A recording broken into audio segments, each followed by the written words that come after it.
గణేశాయ నమః, శ్రీ సరస్వతే నమః, శ్రీ గురుభ్యో నమః, శ్రీ కులదేవతాయ నమః, శ్రీ శ్రీపాద శ్రీవల్లభ శ్రీ నృసింహ సరస్వతీ దత్తాత్రేయ గురుభ్యో నమః. బాలార్క ప్రభమింద్రనీల జటిలం భస్మాంగరాగోజ్వలం శాంతం నాద విలీన చిత్తపవనం శార్దూల చర్మాంబరం బ్రహ్మజ్ఞై సనకాదిభిః పరివృతం సిద్ధిః సమారాధితం దత్తాత్రేయముపాస్మహే హృది ముదాచ్ఛేయ సదా యోగిభిః.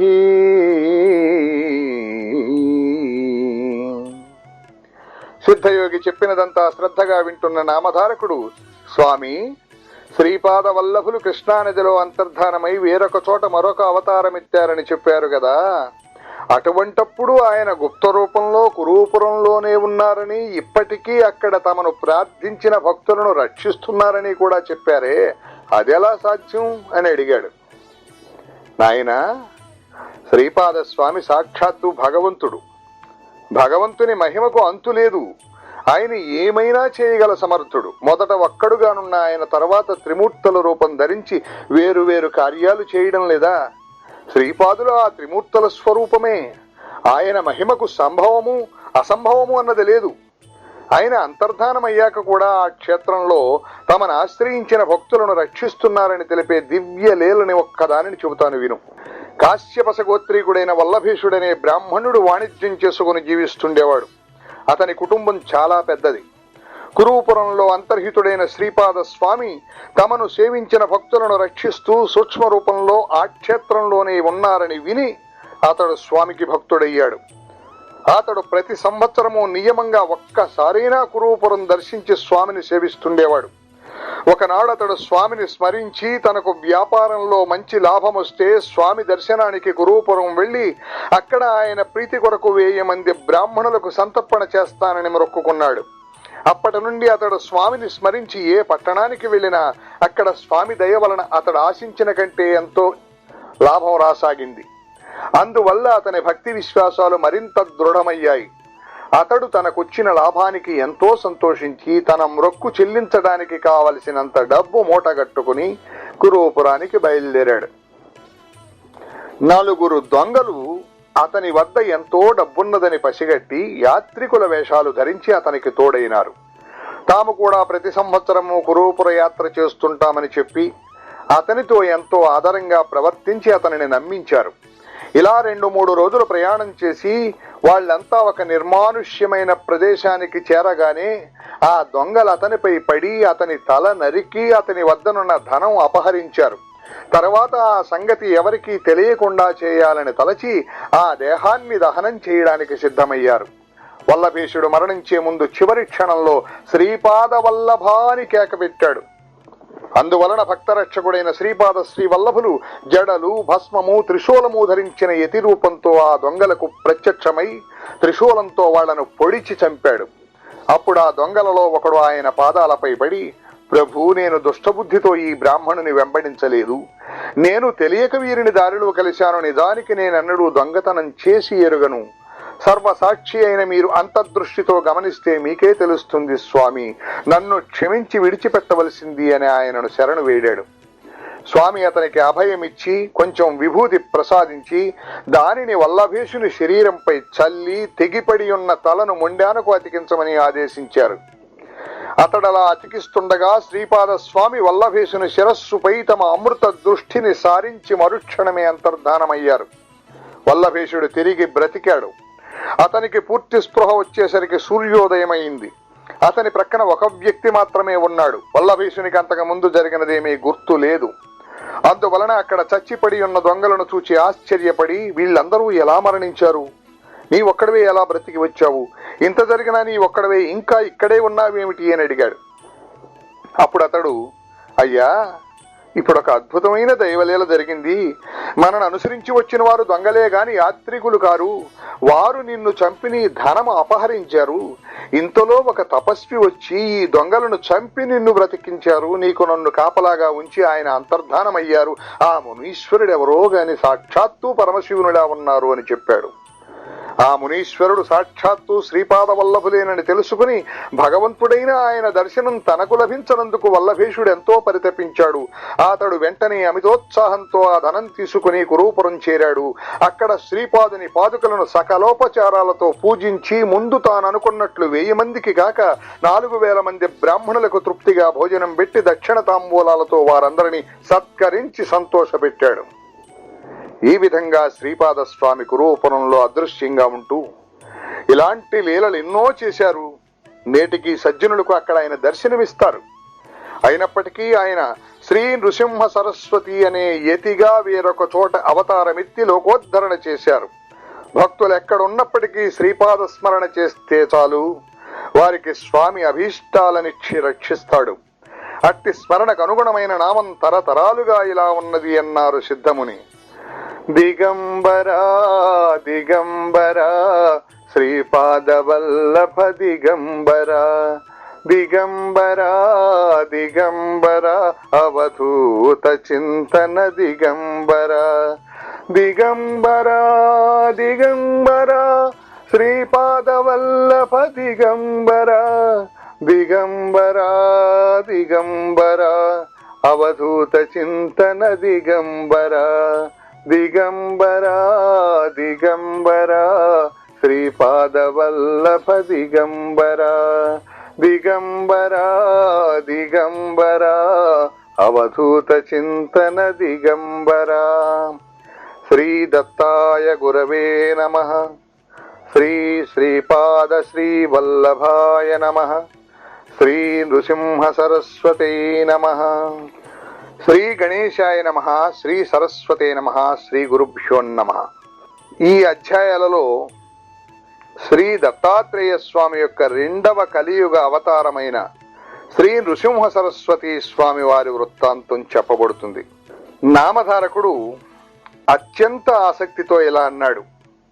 అటు తర్వాత శ్రీ దత్తాత్రేయ స్వామి 2వ పర్యాయము ఎక్కడ అవతరించారు, ఏ లీలలు ప్రదర్శించారు, అప్రమేయుడైన ఆ భగవంతుని లీలలు మీరు చెబుతూ ఉంటే వినాలన్న కోరిక నాలో పెరుగుతున్నదే గాని తరగడం లేదు. ఆ 2వ అవతార విశేషాలు కూడా వివరించండి. అంతటి శ్రద్ధాళువైన శ్రోత లభించినందుకు సిద్ధునికి భగవల్లీలలు తనివితీరా వివరించి చెప్పే అవకాశం లభించింది. అట్టి అదృష్టానికి పొంగిపోయి సిద్ధుడు, నామధారక, దీనులను ఉద్ధరించడానికి తనను తాను దత్తం చేసుకున్న పరమేశ్వరుని చేతలు యోగీంద్రులకు కూడా ఊహించ సాధ్యం కానివి. కనుక నేనెంత వర్ణించినా అగాధమైన ఆ గాథలో లవలేశమే అవుతుంది గాని ఆయన లీలలన్నీ చెప్పినట్లు కాదు సుమా, ఇక విను అని ఇలా చెప్పారు.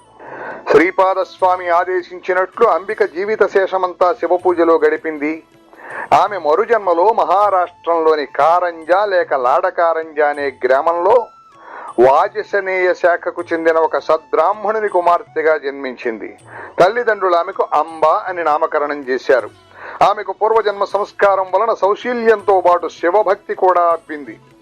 ఆమెకు యుక్త వయస్సు రాగానే మాధవ శర్మ అనే బ్రాహ్మణోత్తమునికిచ్చి వివాహం చేశారు. అతడు మంచి శివభక్తుడు. ఆ ప్రాంతంలోని స్మార్తులకు శివవ్రతం చేసుకునే అలవాటు ఉండేది కనుక వారిని శివవ్రతులు అంటారు. పూర్వజన్మ సంస్కారానికి తోడు ఈ జన్మలో భర్త యొక్క సత్సాంగత్యం వలన ఆమె ప్రతిదినము సంధ్యా సమయంలో శివ పూజ, భర్తతో కలిసి శని ప్రదోష పూజ, శని త్రయోదశి నాడు విశేషమైన పూజ చేస్తూ ఉండేది. విశేషించి అంబ తన భర్తను సూర్యుణ్ణి ఛాయాదేవి వలె విడనాడక సర్వోపచారాలు చేస్తూ ఉండేది. ఇలా 16 సంవత్సరాలు గడిచాక అంబ గర్భవతి అయింది. మాధవ శర్మ సకాలంలో పుంసవనాది కార్యక్రమం నిర్వర్తించాడు.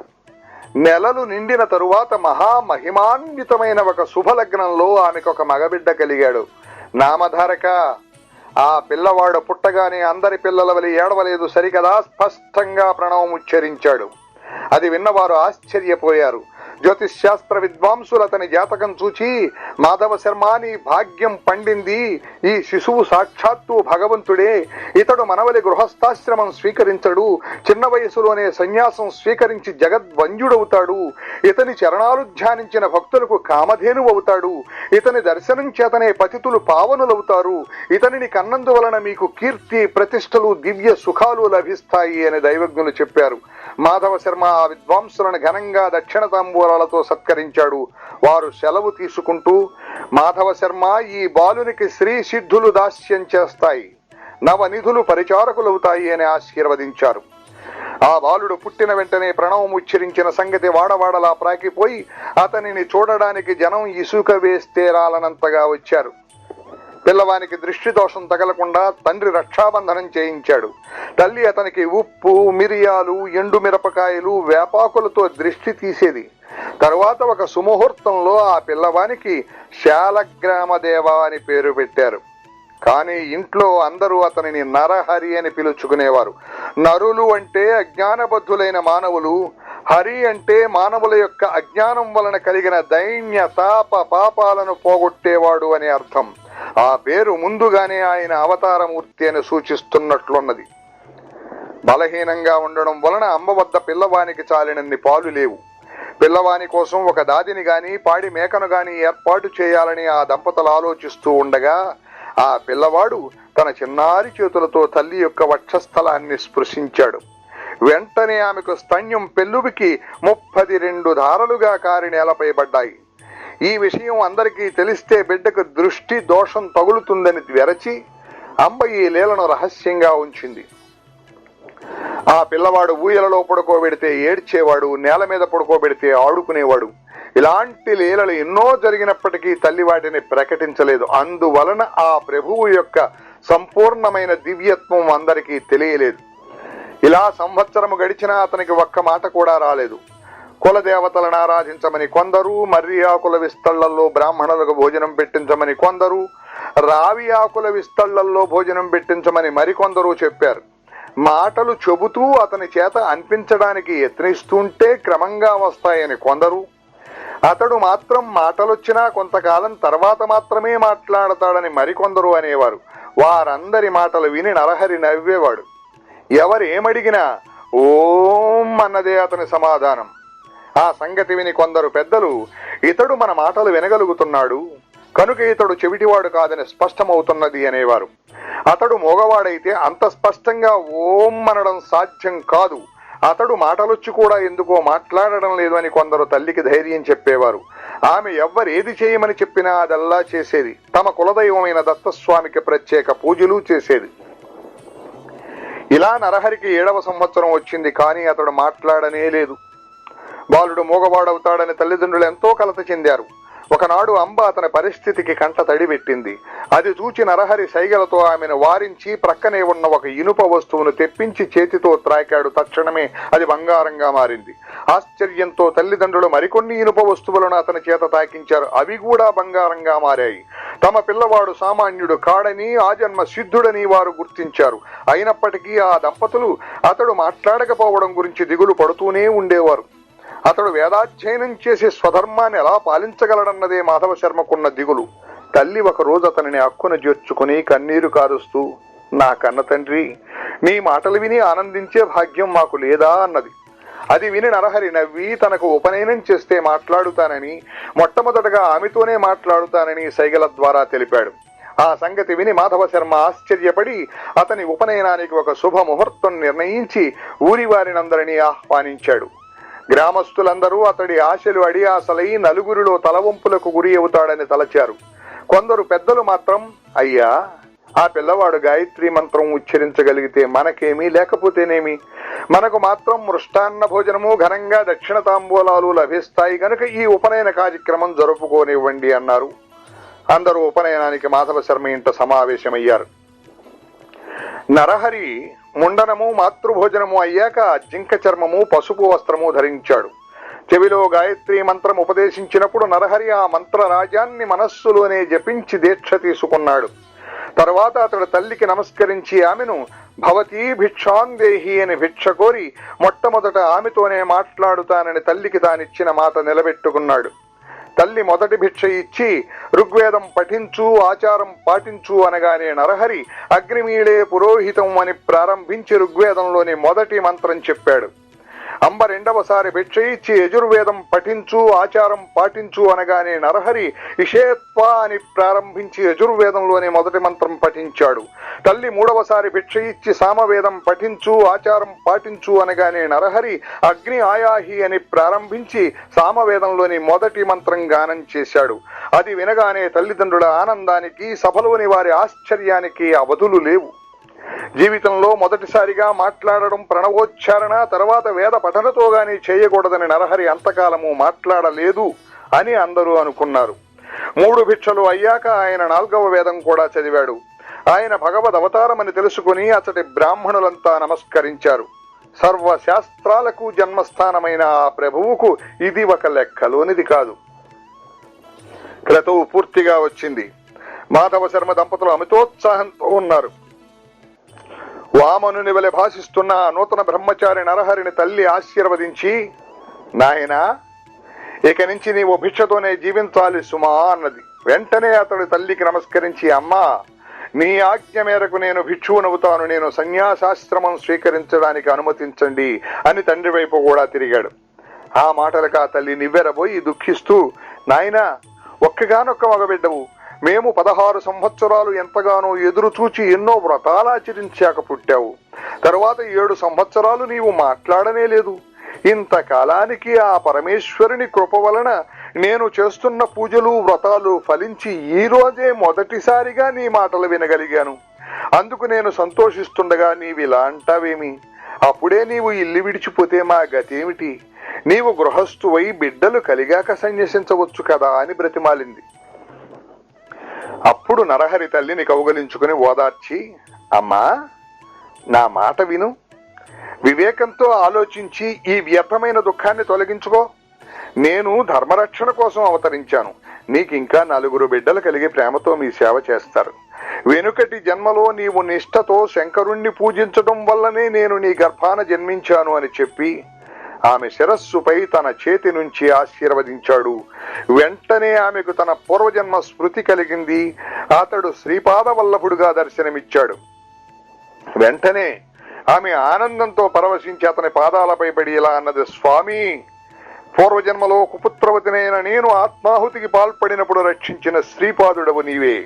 బ్రహ్మాండాలన్నీ నీలోనే ఉన్నాయి. అట్టి నీవు నా గర్భాన పుట్టినందువలన నా భర్తృవంశము, పితృవంశము కూడా పావనమయ్యాయి. అతడు ఆమెను లేవదీసి, అమ్మా, ఈ పూర్వ వృత్తాంతం వెల్లడి చేయవద్దు. నీకొక రహస్యం చెప్తాను, గుప్తంగా ఉంచు. నేను సంసారమంటని సన్యాసిని. నేను చేయవలసిన తీర్థాటనము మొదలైన కార్యాలు ఎన్నో ఉన్నాయి. అవి నేను ప్రకటించ వీలు లేనివి, రహస్యమైనవి. ఈ కర్తవ్యం నాకు తప్పదు కనుక నేను ఇంట్లో ఉండ వీలు పడదు కనుక నీవు అనుమతి ప్రసాదించు అన్నాడు. శ్రీ దత్తాయ గురవే నమః. శ్రీ శ్రీపాద శ్రీవల్లభాయ నమః. శ్రీ నృసింహ సరస్వతే నమః. శ్రీ గణేశాయ నమః. శ్రీ సరస్వతే నమః. శ్రీ గురుభ్యో నమః. సిద్ధయోగి ఇంకా ఇలా చెప్పారు. అప్పుడు ఆ తల్లి పుత్రవాత్సల్యంతో ఇలా అన్నది, నాయనా, నీవు లోకానికి ధర్మం చెబుతావు కదా, మరి నీవు కూడా 12 సంవత్సరాలు బ్రహ్మచర్యం అవలంబించాక గృహస్థువై బిడ్డలు కలిగాక సన్యసించి లోకానికి ఆదర్శం చూపాలి కదా. ఇలా క్షణికావేశంలో సన్యాసం స్వీకరిస్తే వాసనాక్షయమవక మానవులు పతితులవుతారని శాస్త్రాలు హెచ్చరిస్తున్నాయి కదా అని బ్రతిమాలింది. అప్పుడు ఒటువైన నరహరి అలనాడు కపిలుడు తల్లికి జ్ఞానోపదేశం చేసిన విధంగా ఆమెకు తత్వం ఇలా బోధించాడు. అమ్మా, భౌతికమైన శరీరాలు, వైభవము అశాశ్వతాలే. మరణం లేనివాడంటూ ఎవడో లేడు. మృత్యుదేవత ఎప్పుడూ జీవితాన్ని వెంటనంటే ఉంటుంది. యువకులకైనా వృద్ధులకైనా ఈ శరీరం ఎప్పుడు రాలిపోతుందో తెలియదు. అప్పిచ్చిన వాడు తానిచ్చిన గడువు ఎప్పుడు తీరుతుందా అని లెక్క పెట్టుకుంటున్నట్లు మృత్యుదేవత కూడా మానవుల జీవిత కాలాన్ని లెక్క పెడుతూ ఉంటుంది. రాత్రి పగలు అన్నవి మానవుని ఆయుర్దాయాన్ని ఎగరగొట్టుకుని పోతూ ఉంటాయి. ఈ శరీరము, భార్య, బిడ్డలు, గృహము, ధనము, జీవితము అశాశ్వతమని మరచి అవే ప్రధానమనుకుని జీవించేవారు పశువుల వంటి వారు. కనుక ధర్మాచరణం ఒక్కటే మానవుల కర్తవ్యం. అలాగాక మృత్యువును జయించిన వారు మాత్రమే నీవు చెప్పినట్లు విరామంగా జీవించవచ్చు. కానీ మానవులు కొద్ది నీరు మాత్రమే ఉన్న సరస్సులోని చేపల వంటి వారు. ఆ కొంచెము నీరు ఇంకిపోయాక వాటి గతేమిటి? ఈ కలియుగంలో మానవునికి 100 ఏండ్లు ఆయుర్దాయం. అందులో సగకాలం నిద్రలోనూ, బాల్యము పరాధీనతల వల్ల కొంతకాలము గడిచిపోతుంది. ఇట్టి జీవితంలో ప్రాప్తించే సంపద క్షణకాలం ఉండి వాడిపోయేది. కాలచక్రం గర్భంలోని పిండములను, శిశువులను, బాలులను, యువకులను, విజ్ఞులను, దేవతలను, సర్వజీవులను మృంగివేస్తుంది.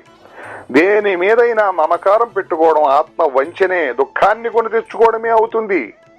బయట చర్మము, లోపల మాంసము, ఎముకలు, రక్తము గల ఈ శరీరము నీటి బుడగ వంటిది.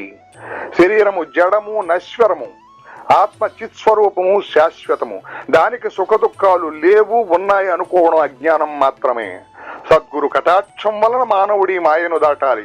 ఉత్తమమైన మానవ జన్మమెత్తి కూడా ఆత్మకు శ్రేయస్సు చేకూర్చుకోని వాడే నిజమైన ఆత్మవంచకుడు, ఆత్మఘాతకుడు, బ్రహ్మఘాతకుడు కూడా.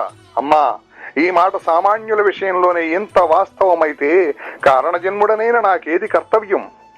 విషయ సుఖాలు వదలలేని వారికి నీవు చెప్పినట్లు గృహస్థాశ్రమం తర్వాత సన్యసించడం అనే క్రమం తగి ఉన్నది. నాకట్టి విషయ వాసనలే లేవు గనక ధీమంతుడనైన నాకు ఎట్టి విఘ్నాలు రాజాలవు.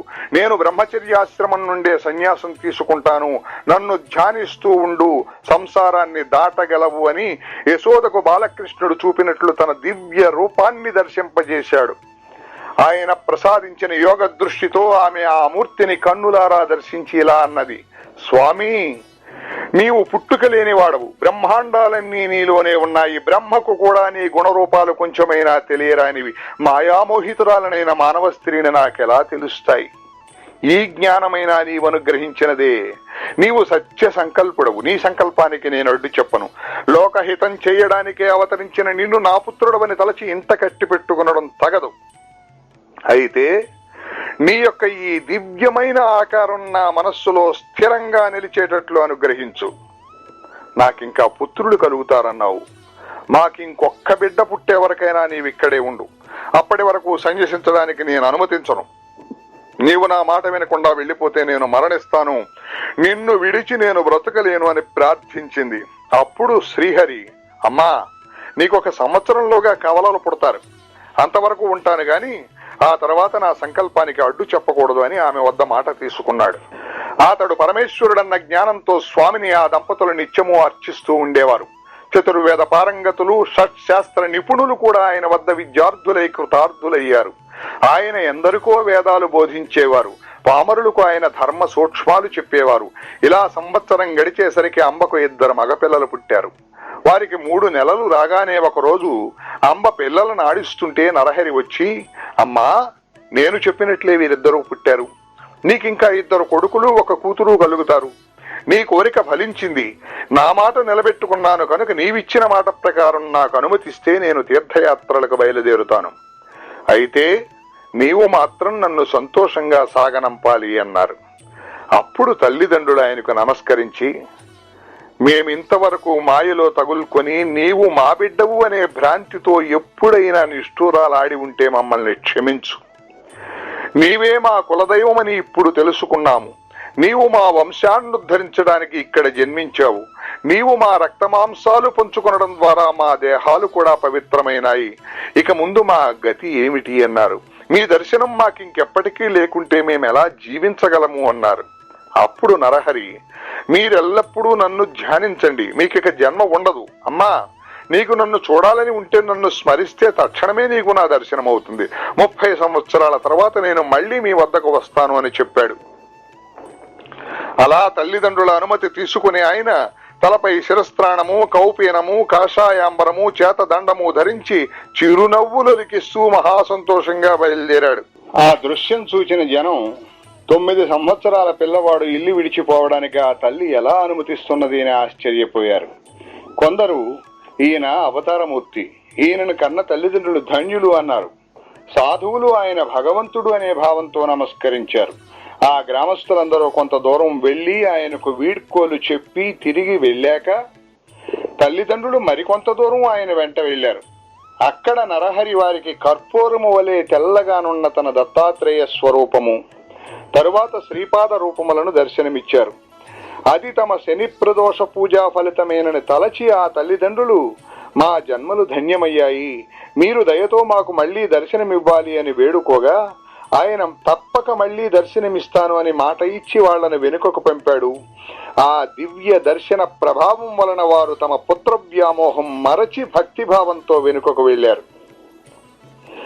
నరహరి బదరీనాథ్ దిక్కుగా బయలుదేరి దారిలో ఆనందకాననము అనబడే వారణాసి పట్టణం చేరారు. మొదట ఆయన గంగలో స్నానం చేసి ఆత్మస్వరూపమైన విశ్వనాథుని దర్శించారు. తరువాత అతట ఒక యోగ్యమైన స్థలంలో వజ్రాసనం వేసుకుని ప్రాణవాయువు కుంభించి ఖేచరీ ముద్రలో నాదానుసంధానుపరులై కూర్చున్నారు. ఆయన నిత్యము 3 వేళలా మణికర్ణికా ఘట్టానికి వెళ్లి శ్రద్ధగా గంగా స్నానం చేసి వస్తూ ఉండేవారు. ఆ క్షేత్రంలో ఉన్న తపస్సులు, మునులు, సాధువులు ఆయనను చూచి ఆశ్చర్యచకితులయ్యారు. యవ్వనం కూడా పూర్తిగా రాకముందే అంతటి వైరాగ్యము, కఠోరమైన తపస్సు చూచి ఆయన యోగపూర్ణుడని తెలుసుకుని నమస్కరిస్తూ ఉండేవారు. అచ్చటి యతులలో వృద్ధుడు, శ్రేష్ఠుడు అయిన కృష్ణ సరస్వతి ఆయనకు భక్తితో నమస్కరిస్తూ ఉండేవారు. ఆయన సాక్షాత్తు అవతార పురుషుడని, సన్యాస మార్గాన్ని పునరుద్ధరిస్తాడని, ఆయన విశ్వగురుడైనప్పటికీ లోకోద్ధరణ కోసం మాత్రమే ఆదర్శప్రాయుడైన సాధకునిలా తపస్సు చేస్తున్నాడని, కనుక ఆయన వయస్సులో చిన్నవారైనా జ్ఞానంలో వృద్ధులే గనుక ఆయనకు యతులు కూడా నమస్కరించవచ్చునని కృష్ణ సరస్వతి చెబుతూ ఉండేవారు. చివరకు ఆ కృష్ణ సరస్వతి స్వామి ఆదేశానుసారం ఆయన శిష్యులు నరహరి వద్దకు వెళ్లి నమస్కరించి, స్వామి, మీరు పరమేశ్వరులే గాని మానవ మాత్రులు కారు. సజ్జనులను ధర్మాన్ని ఉద్ధరించడానికి భూమిపై అవతరించారు. శ్రీ ఆదిశంకరుడు స్థాపించిన సన్యాస మార్గం దాదాపు లుప్తమయ్యింది. దానిని మరల మీరే నిర్దుష్టం చేసి విస్తరింపచేయాలి. అధికారులు కాని వారికి ఈ మార్గము భయంకరమైనదైనా బుద్ధిమంతులకు సులభంగా ఆత్మానందమిచ్చే ఈ సన్యాస మార్గాన్ని మీరే పునరుద్ధరించాలి. సన్యాసులమైన మేము ఇప్పుడు మిమ్మలను సేవిస్తే లోకనింద ఏర్పడుతుంది కనుక మీరు కూడా సన్యసిస్తే మేము కూడా మీ సేవ చేసుకోవచ్చు అని ప్రార్థించారు. నరహరి వారి ప్రార్థనను మన్నించి సత్సాంప్రదాయ సముద్ధరణ కొరకు శ్రీకృష్ణ సరస్వతి బోధులను గురువుగా స్వీకరించి శాస్త్ర పద్ధతిని వారి వద్ద సన్యాసం స్వీకరించారు. అప్పుడు గురువు ఇచ్చిన దీక్షానామం శ్రీ నృసింహ సరస్వతి. తరువాత ఆయన కొంతకాలం కాశీపట్టణంలోనే ఉండి మానవులకు 4 పురుషార్థాలను ప్రసాదించగల వేదార్థాన్ని భక్తులకు ప్రవచించారు. అంతవరకు గురు కథను శ్రద్ధగా వింటున్న నామధారకుడు, స్వామి, నాకొక సందేహం కలుగుతున్నది. విశ్వగురుడైన శ్రీగురునికి ఇంకొకరు గురువు ఎలా కాగలరు? గురువును ఆశ్రయించి ఆయన సాధించవలసినది ఏమున్నది అని అడిగాడు. సిద్ధయోగి ఇలా చెప్పారు. పూర్వము శ్రీరామచంద్రుడు వశిష్ఠ మహర్షిని, శ్రీకృష్ణుడు సాందీపని మహర్షిని గురువులుగా వరించినట్లే శ్రీ గురుడు కూడా శ్రీకృష్ణ సరస్వతి స్వామిని గురువుగా ఎన్నుకున్నారు. ఈ గురు సాంప్రదాయం అనాది సిద్ధమైనది. దీనికి మూల పురుషుడు సదాశివుడు, ఆయన శిష్యుడు విష్ణువు, విష్ణువుకు శిష్యుడు బ్రహ్మదేవుడు. అటు తరువాత గురు పరంపర ఇలా కొనసాగింది. బ్రహ్మదేవుడు నుండి వశిష్ఠుడు, శక్తి, పరాశరుడు, వ్యాసుడు, శుకుడు, గౌడపాదుడు, గోవింద భగవత్పాదాచార్యులు, శంకర భగవత్పాదులు, విశ్వరూపుడు, బోధజ్ఞానగిరి, సింహగిరి, ఈశ్వర తీర్థుడు, నృసింహ తీర్థుడు, విద్యారణ్యుడు, మలయానందుడు, దేవతీర్థుడు, యాదవేంద్ర సరస్వతి, కృష్ణ సరస్వతి. ఈ కృష్ణ సరస్వతి స్వామియే శ్రీ గురుడు అని ప్రసిద్ధికెక్కిన శ్రీ నృసింహ సరస్వతి స్వామి యొక్క గురువు. తరువాత శ్రీ గురుడు తాము స్వయంగానే పవిత్రులైనప్పటికీ అనేక పుణ్యతీర్థాలు దర్శిస్తూ బదరికాశ్రమం చేరారు. తర్వాత ఆయన మేరు పర్వతానికి ప్రదక్షిణంగా సంచరిస్తూ సర్వక్షేత్రాలు దర్శిస్తూ పుణ్యతీర్థాలలో స్నానం చేస్తూ శిష్యులతో కలిసి గంగాసాగర సంగమం చేరారు. ఆయన మొదట గంగకు ప్రదక్షిణంగా ప్రయాగ వరకు తటాక యాత్ర చేశారు. అది కూడా గంగా ప్రదక్షిణంతో సమానమే. అందుకే ప్రయాగను కూడా గంగా సాగరము అంటారు. ప్రయాగలో వారికి ఎంతో మంది శిష్యులయ్యారు. ఆ క్షేత్రంలో మాధవుడనే బ్రాహ్మణుడికి శ్రీ గురుడే స్వయంగా తత్వం ఉపదేశించి సన్యాసమిచ్చారు. శ్రీ దత్తాయ గురవే నమః, శ్రీ శ్రీపాద శ్రీవల్లభాయ నమః, శ్రీ నృసింహ సరస్వతే నమః, శ్రీ గణేశాయ నమః, శ్రీ సరస్వతే నమః, శ్రీ గురుభ్యో నమః. శ్రీ గురుని కథ శ్రద్ధగా విని పులకించిపోయిన నామధారకుడు సిద్ధమునికి నమస్కరించి, స్వామి, ఈ శ్రీ గురు చరిత్ర ఎంత విన్నా తనివి తీరడం లేదు. నా పరిస్థితి లేత పచ్చికను చవి చూచిన ఆకలిగొన్న ఆవు వలె ఉన్నది. నేనెంత అల్పజ్ఞుడనో నాకిప్పుడు తెలుస్తోంది. అజ్ఞానం వలన భ్రష్టుడనై నేనే వెనుక కష్టాలు కొని తెచ్చుకున్నానని, శ్రీ గురుని పక్షాన ఎట్టి లోపము లేదని తెలుసుకున్నాను. అజ్ఞానాంధకారంలో దారి కనిపించుకున్న నాకు జ్ఞానజ్యోతి అయిన మీరే శ్రీ గురుని చూపారు. మీ రూపంలో శ్రీ గురుడే నన్ను అనుగ్రహించారు. మీరు చేసిన మేలుకు నేనెన్నటికీ మీ రుణం తీర్చుకోలేను. కల్పవృక్షానికి, చింతామణికి జ్ఞానమిచ్చిన వారికి ఏమి చేసి ప్రత్యుపకారం చేయగలము? మీ బోధ వలన నాకు సర్వార్థ సాధకమైన నిరంతర గురుస్మరణ కుదురుతోంది. దయతో అటు తర్వాత శ్రీ గురుడు ఎక్కడకు వెళ్ళారో, ఏమి చేశారో సెలవీయండి అని ప్రార్థించాడు. సిద్ధయోగి సంతోషంతో అతని శిరస్సున చేయి పెట్టి, నీ జన్మ ధన్యమైంది. శ్రీ గురుని పాదాలు నీ హృదయంలో చోటు చేసుకున్నాయి కనుకనే ఇలా కోరగలుగుతున్నావు. ఇందువలన నీవు తరించడమే గాక సాటివారిని కూడా తరింప చేయగలవు. నీవు అడుగుతూ ఉంటే మాకు కూడా ఆనందం కలుగుతున్నది అని ఆ వివరాలు ఇలా చెప్పారు. శ్రీ గురుడు ప్రయాగలో ఉండగానే వారి మహిమ గురించిన ఖ్యాతి అన్ని దిక్కులా వ్యాపించి ఎందరో ఆయనకు శిష్యులయ్యారు. వారిలో ముఖ్యుడు మాధవుడు. మాధవుడు, సిద్ధుడు, బాలుడు, ఉపేంద్రుడు, జ్ఞానజ్యోతి, సదానందుడు, కృష్ణుడు అనే 7గురము స్వామికి ముఖ్య శిష్యులం. మా అందరి పేర్లకు చివర సరస్వతి అనే బిరుదుంటుంది. శ్రీ గురుడు మమ్ములను మరికొందరు శిష్యులను వెంటబెట్టుకుని అనేక తీర్థాలు, క్షేత్రాలు పావనం చేస్తూ దక్షిణ దేశం తిరిగి వచ్చి పూర్వాశ్రమంలో తమ జన్మస్థానమైన కారంజ నగరం చేరారు. అప్పుడు వారి తల్లిదండ్రులు, తోబుట్టువులు ఆయన రాకకి ఎంతో సంతోషించారు. స్థానిక జనమంతా ఆయనను దర్శించి పూజించారు. వారిలో బ్రాహ్మణులందరూ స్వామిని తమ ఇంటికి భిక్షకు ఆహ్వానించసాగారు. శ్రీ గురుడు అందరి ఆహ్వానాలు అంగీకరించి ఒకే సమయంలో అనేక రూపాలలో అందరి ఇళ్లకు వెళ్లి భిక్ష చేశారు. అందరూ ఆ లీలకు ఆశ్చర్యపడి ఆయన సర్వవ్యాపకుడైన భగవద్ అవతారమని కీర్తించారు. ఒకరోజు ఆయన తల్లిదండ్రులకు శ్రీపాదుల రూపంలో మళ్లీ దర్శనమిచ్చారు. వెంటనే అంబకు పూర్వజన్మ స్మృతి కలిగి భర్తతో, నాథ, క్రిందటి జన్మలో లోకపూజ్యుడైన కొడుకు కలగాలి అని నేను శ్రీపాదస్వామిని పూజించి వారి ఆదేశానుసారం శని ప్రదోష పూజ చేశాను. ఈ జన్మలో ఆ కోరిక నెరవేరి నా జన్మ సార్థకమైంది అని చెప్పింది. అప్పుడు ఆ దంపతులు తమను సంసార సాగరం నుండి ఉద్ధరించమని ఆయనను కోరారు.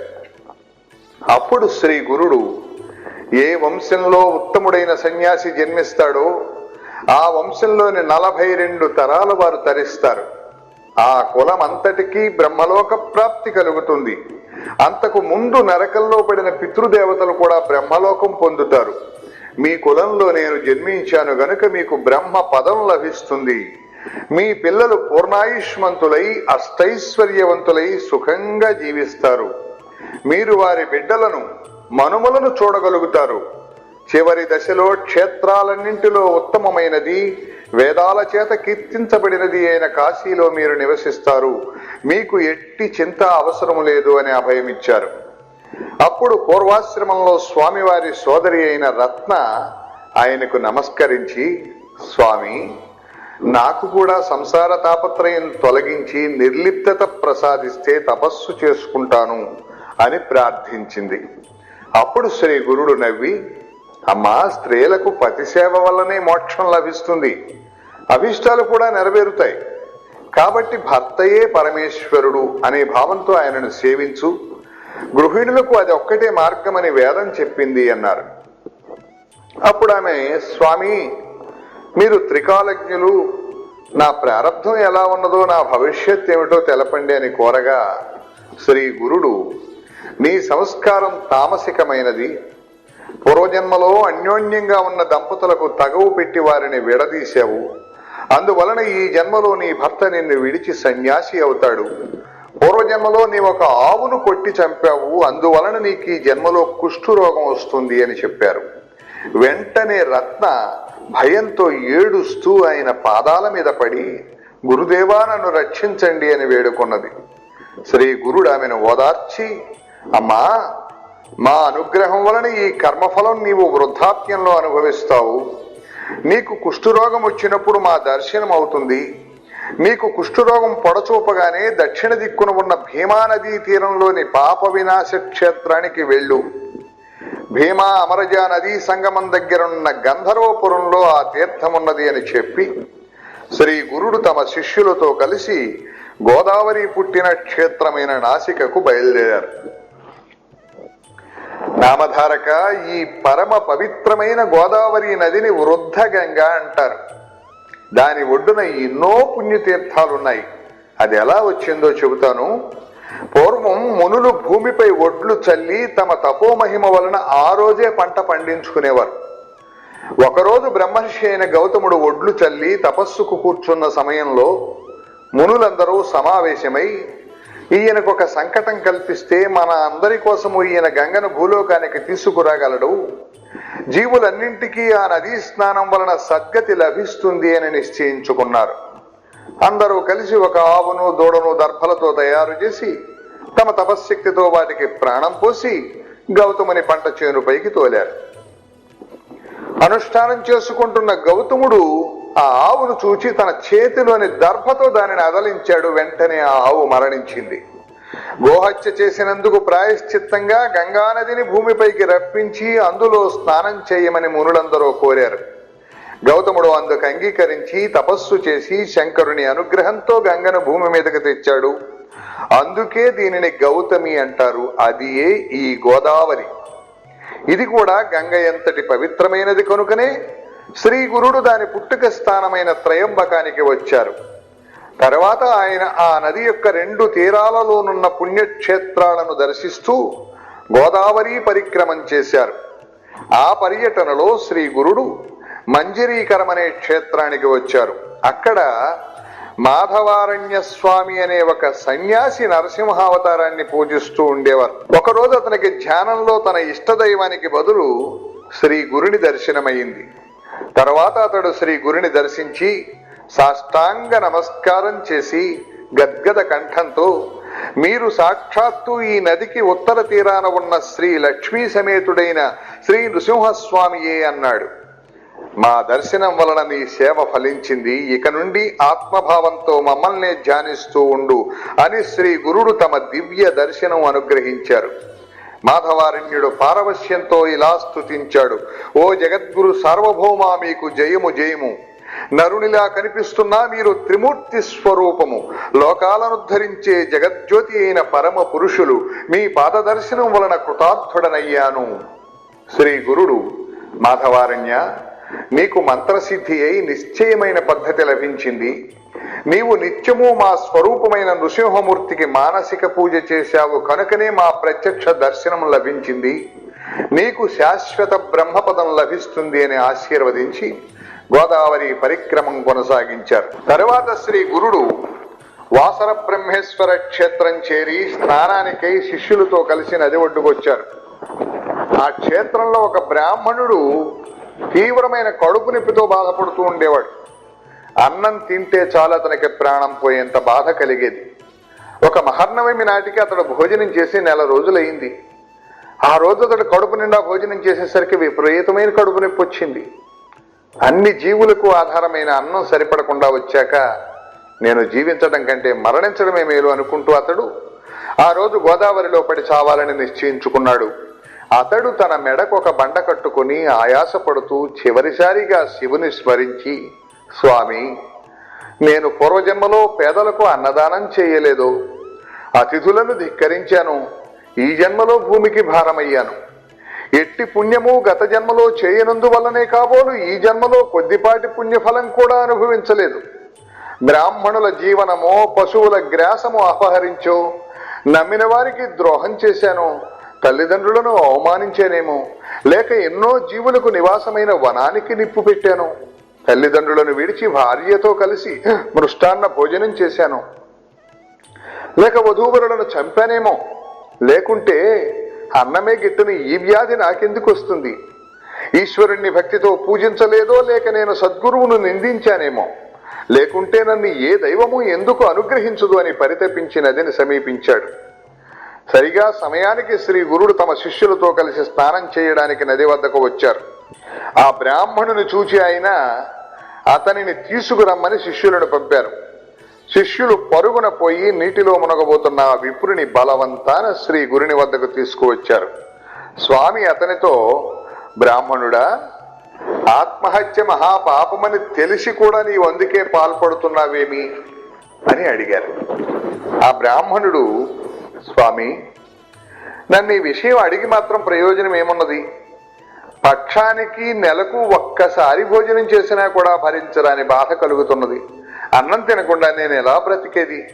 నేను జీవించడం వలన భూమికి భారమే కానీ ప్రయోజనం ఏమున్నది అని చెప్పి కన్నీరు కార్చాడు. శ్రీ గురుడు, నాయనా, క్షణంలో నీ బాధ పోగొట్టగల ఔషధం ఇస్తాను, భయం లేదు. ముందుగా నీవు నిర్భయంగా రుచికరమైన భోజనం చెయ్యి అన్నారు. ఆ బ్రాహ్మణుడు ఆయనపై విశ్వాసం ఉంచి శ్రీ గురునికి నమస్కరిస్తూ ఉండగా ఆ గ్రామాధికారి కూడా వచ్చి నమస్కరించాడు. శ్రీ గురుడు, నీవెవరు, ఎక్కడుంటావు అని అడిగారు. ఆ గ్రామాధికారి, స్వామి, మాది ఆపస్తంభ శాఖ, కౌండిన్యస గోత్రము, నన్ను సాయం దేవుడు అంటారు. మా స్వస్థానం కాంచీపురం. కేవలం భుక్తి కోసం ఒక యవనరాజు సేవలో సంవత్సరం నుండి పనిచేస్తున్నాను. మీ దర్శనం వలన నా జన్మాంతర పాపాలన్నీ నశించాయి. గంగలో స్నానం చేస్తేనే పాపాలు నశిస్తాయి. చంద్రుడు రాత్రి సమయాలలో మాత్రమే తాపాన్ని పోగొడతాడు. కల్పవృక్షం తన నీడను ఆశ్రయిస్తే మాత్రమే కోరినది ప్రసాదిస్తుంది. కానీ ఈ విశ్వాన్ని తరింప చేయడానికి అవతరించిన తమ దర్శనం తక్షణమే పాప తాప దైన్యాలను హరించి ధర్మార్థ కామ మోక్షాలను ప్రసాదించగలదు. నా అదృష్టం వలన అప్రయత్నంగానే మీ దర్శనమైంది అని స్తుతించాడు. శ్రీ గురుడు అతనిని ప్రేమగా తమ దగ్గర కూర్చోబెట్టుకుని, సాయం దేవా, నేనొక మాట చెబుతాను, విను. ఈ బ్రాహ్మణునికి ఉదరస్థూల రోగం ఉన్నది. భోజనం లేకుండా ఇతడు ఎలా బ్రతుకుతాడు? ఇతని రోగానికి మృష్టాన్న భోజనమే మందు. కనుక నీవితనని తీసుకువెళ్లి మంచి భోజనం పెట్టు అని ఆదేశించారు. సాయం దేవుడు ఆశ్చర్యచకితుడై, స్వామి, నెల రోజులు ఉపవాసం తర్వాత నిన్న ఒక్కరోజు తింటేనే ఇతడు ఆ బాధ భరించలేక ఇప్పుడు ఆత్మహత్యకు సిద్ధమయ్యాడే. ఇతనికి భోజనం పెడితే బ్రహ్మహత్యాపాతకం చుట్టుకుంటుందేమో అన్నాడు. స్వామి నవ్వి, అలా అయితే ఇంకా మంచి మందు చెప్తాను, విను. నన్ను మించిన వైద్యుడే లేడు. ఇతనికి పరమాన్నము గారెలతో కూడిన భోజనమే పరమౌషధం. నీవు సంకోచించక ఇతనిని తీసుకుని వెళ్లి అలాంటి భోజనం పెట్టు అన్నారు. సాయం దేవుడు ఆయనకు నమస్కరించి శిష్య సమేతంగా శ్రీ గురుని కూడా భిక్షకు ఆహ్వానించాడు. అప్పుడు శ్రీ గురునితో పాటు అందరము సాయం దేవుని ఇంటికి వెళ్ళాం. ఆ పుణ్య దంపతులు రంగవల్లులతో తీర్చిదిద్దిన మండపాల మీద చిత్రాసనాలు వేసి శ్రీ గురుని మిగిలిన అతిథులను కూర్చోబెట్టి రుద్ర సూక్తము మొదలైన మంత్రాలు చదువుతూ శ్రీ గురుని సర్వోపచారాలతో పూజించారు. శ్రీ గురుడు సంతోషించి, నీ సంతతి వృద్ధి పొందుగాక, నీ వంశస్థులందరికీ మా యందు భక్తి కలుగుగాక అని సాయం దేవుని ఆశీర్వదించారు. ఆ తర్వాత ఆ దంపతులు అందరికీ షడ్రసోపేతమైన భోజనం పెట్టారు. శ్రీ గురుని కృప వలన ఉదర రోగి అయిన ఆ బ్రాహ్మణునికి ఆ భోజనం అమృతంలా పనిచేసి అతని రోగబాధ మాయమైంది. శ్రీ దత్తాయ గురవే నమః, శ్రీ శ్రీపాద శ్రీవల్లభాయ నమః, శ్రీ నృసింహ సరస్వతే నమః, శ్రీ గణేశాయ నమః, శ్రీ సరస్వతే నమః, శ్రీ గురుభ్యో నమః. నామధారకుడు, స్వామి, అటు తర్వాత శ్రీ గురుడు ఏమేమి చేశారో చెప్పండి అన్నాడు. సిద్ధయోగి సంతోషించి ఇలా చెప్పారు.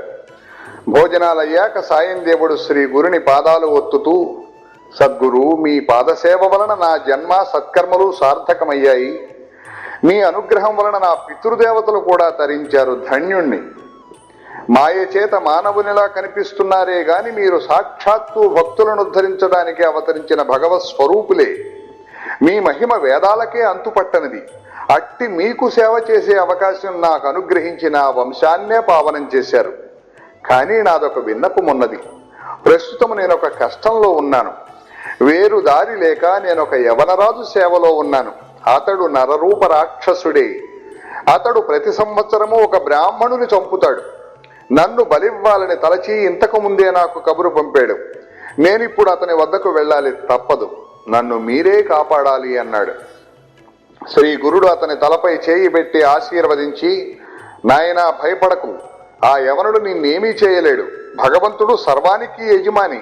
నీవు అతడి చేత సత్కరింపబడి సంతోషంగా తిరిగి వస్తావు. నీవు వచ్చేదాకా మేమిక్కడే ఉంటాము. దీర్ఘాయుష్మాన్ భవ అని పంపారు. సాయం దేవుడు శ్రీ గురుని మాటలు విని సంతోషంతో యవనరాజు వద్దకు వెళ్ళాడు. తాను కబురంపగానే రాకుండా ఆలస్యం చేసినందుకు కోపంతో రాజు అతనిని చూస్తూనే లోపలికి వెళ్లిపోయాడు. సాయం దేవుడు భయంతో శ్రీ గురుని ధ్యానించాడు. అంతఃపురంలోకి వెళ్లిన యవనునికి అంతలోనే నిష్కారణంగా భయము, చనిపోతున్నంత బాధ కలిగి సృహ తప్పి పడిపోయాడు. అప్పుడు అతనికి ఒక స్వప్నం వచ్చింది. ఒక బ్రాహ్మణుడు అతనిని ముక్కలు ముక్కలుగా కోస్తున్నట్లు కనిపించి విపరీతమైన బాధ కలిగింది. అతనికి స్పృహ వచ్చేసరికి తాను చేస్తున్న హింస ఇతరులకి ఎంత బాధాకరమో తెలిసి వచ్చింది. పశ్చాత్తాపంతో అతడు బయటకు వచ్చి సాయం దేవుని పాదాలపై పడి, అయ్యా, మిమ్మల్ని నేను పిలిపించలేదే, మీరు ఇంటికి వెళ్ళవచ్చు అని వస్త్రభూషణాదులతో ఘనంగా సత్కరించి పంపాడు. సాయం దేవుడు శ్రీ గురుని కృపకు పట్టరాని ఆనందంతో త్వరగా తన గ్రామం చేరి శ్రీ గురునితో జరిగినదంతా చెప్పాడు. ఆయన సంతోషించి, నాయనా, మేము పుణ్యతీర్థాలు దర్శిస్తూ దక్షిణ దిక్కుగా వెళతాము అన్నారు. అతడు నమస్కరించి, స్వామి, నాకు మీరు ప్రసాదించిన ఈ జీవిత శేషాన్ని మీ సేవకే అంకితము చేస్తాను, అనుగ్రహించండి. మీ పాద సన్నిధి విడిచి బ్రతకలేను, నన్ను విడిచిపెట్టి వెళ్ళవద్దు, నేను కూడా మీ వెంట వస్తాను అని వేడుకున్నాడు. శ్రీ గురుడు, నాయనా, నాకు ఆత్మ సమర్పణం చేసుకున్నావు, నీ అభీష్టం నెరవేరుతుంది. మేమొక పని మీద వెళుతున్నాము. 16 సంవత్సరాలకు మళ్లీ మేము వచ్చి ఈ గ్రామానికి దగ్గరలోనే నివసిస్తాము. నీవప్పుడు సకుటుంబంగా వచ్చి దర్శించుకోవచ్చు. అంతవరకు ఇక్కడే సుఖంగా ఉండు అని ఆశీర్వదించి శిష్యులతో కలిసి పాదచారి అయి అనేక పుణ్యక్షేత్రాలు దర్శిస్తూ వైద్యనాథం చేరారు. అక్కడ ఆయన కొంతకాలం గుప్తంగా నివసించారు. అది విని నామధారకుడు, స్వామి, అప్పుడు శ్రీ గురునితో అనేక మంది శిష్యులున్నారు కదా, వాళ్ళు ఎక్కడున్నారు? శ్రీ గురుడు అక్కడ గుప్తంగా ఉండి ఏమి చేశారు అని అడిగాడు. శ్రీ దత్తాయ గురవే నమః, శ్రీ శ్రీపాద శ్రీవల్లభాయ నమః, శ్రీ నృసింహ సరస్వతే నమః, శ్రీ గణేశాయ నమః, శ్రీ సరస్వతే నమః, శ్రీ గురుభ్యో నమః. సిద్ధయోగి ఇలా చెప్పారు. నాయనా, కొద్ది కాలంలోనే శ్రీ గురుని మహిమ అన్ని దిక్కులా వ్యాపించి సుదూర ప్రాంతాల నుండి కూడా ఎందరెందరో తమ కోర్కెలు నెరవేర్చుకోవడానికి ఆయనను దర్శించేవారు.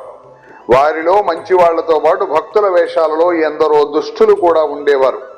పూర్వం పరశురాముడు దుష్టులైన రాజులను ఓడించి సంపాదించిన భూమండలమంతా దానమిచ్చేసి సహ్యాద్రి పర్వతానికి దక్షిణ దిక్కునున్న కొంకణ దేశంలో ఒక చోట తపస్సు చేసుకుంటున్నాడు. కానీ కొందరు దురాశాపరులు ఆయన వద్దకు వెళ్లి తమకు కూడా భూమి ఇప్పించమని కోరారు. ఆయన ఆ ప్రదేశం కూడా వాళ్లకు దానమిచ్చి వాళ్ల బెడద నుంచి తప్పించుకోవడానికి సముద్రంలో ప్రవేశించి అదృశ్యమయ్యారు. అదే కారణంగా శ్రీ గురుడు కూడా వైద్యనాథంలో గుప్తంగా కొంతకాలం ఉండదలుచుకున్నారు. కనుక ఒక రోజున గృహస్థ శిష్యులకి ఇలా సెలవిచ్చారు. ఉపనయనాది సంస్కారాల వలన ద్విజుడైన బ్రహ్మచారి వేదాధ్యయనం చేస్తూ భక్తితో గురువును సేవించాలి. అతడికి పగటి నిద్ర తగదు. దొరికిన భిక్షాన్నం గురువు కర్పించి ఆయన ఇచ్చినది భుజిస్తూ విద్యావంతుడు కావాలి. చివరకు గురువుకు దక్షిణ సమర్పించి సమావర్తన హోమం చేయాలి. అటు తరువాత గురుని అనుజ్ఞతో ఒక యోగ్యమైన కన్యను పెండ్లాడి గృహస్థాశ్రమ ధర్మాలను పాటించాలి. పుత్రుడు యుక్త వయస్కుడయ్యాక అతనికి సర్వస్వము సమర్పించి భార్యతో కూడా అరణ్యానికి వెళ్ళాలి.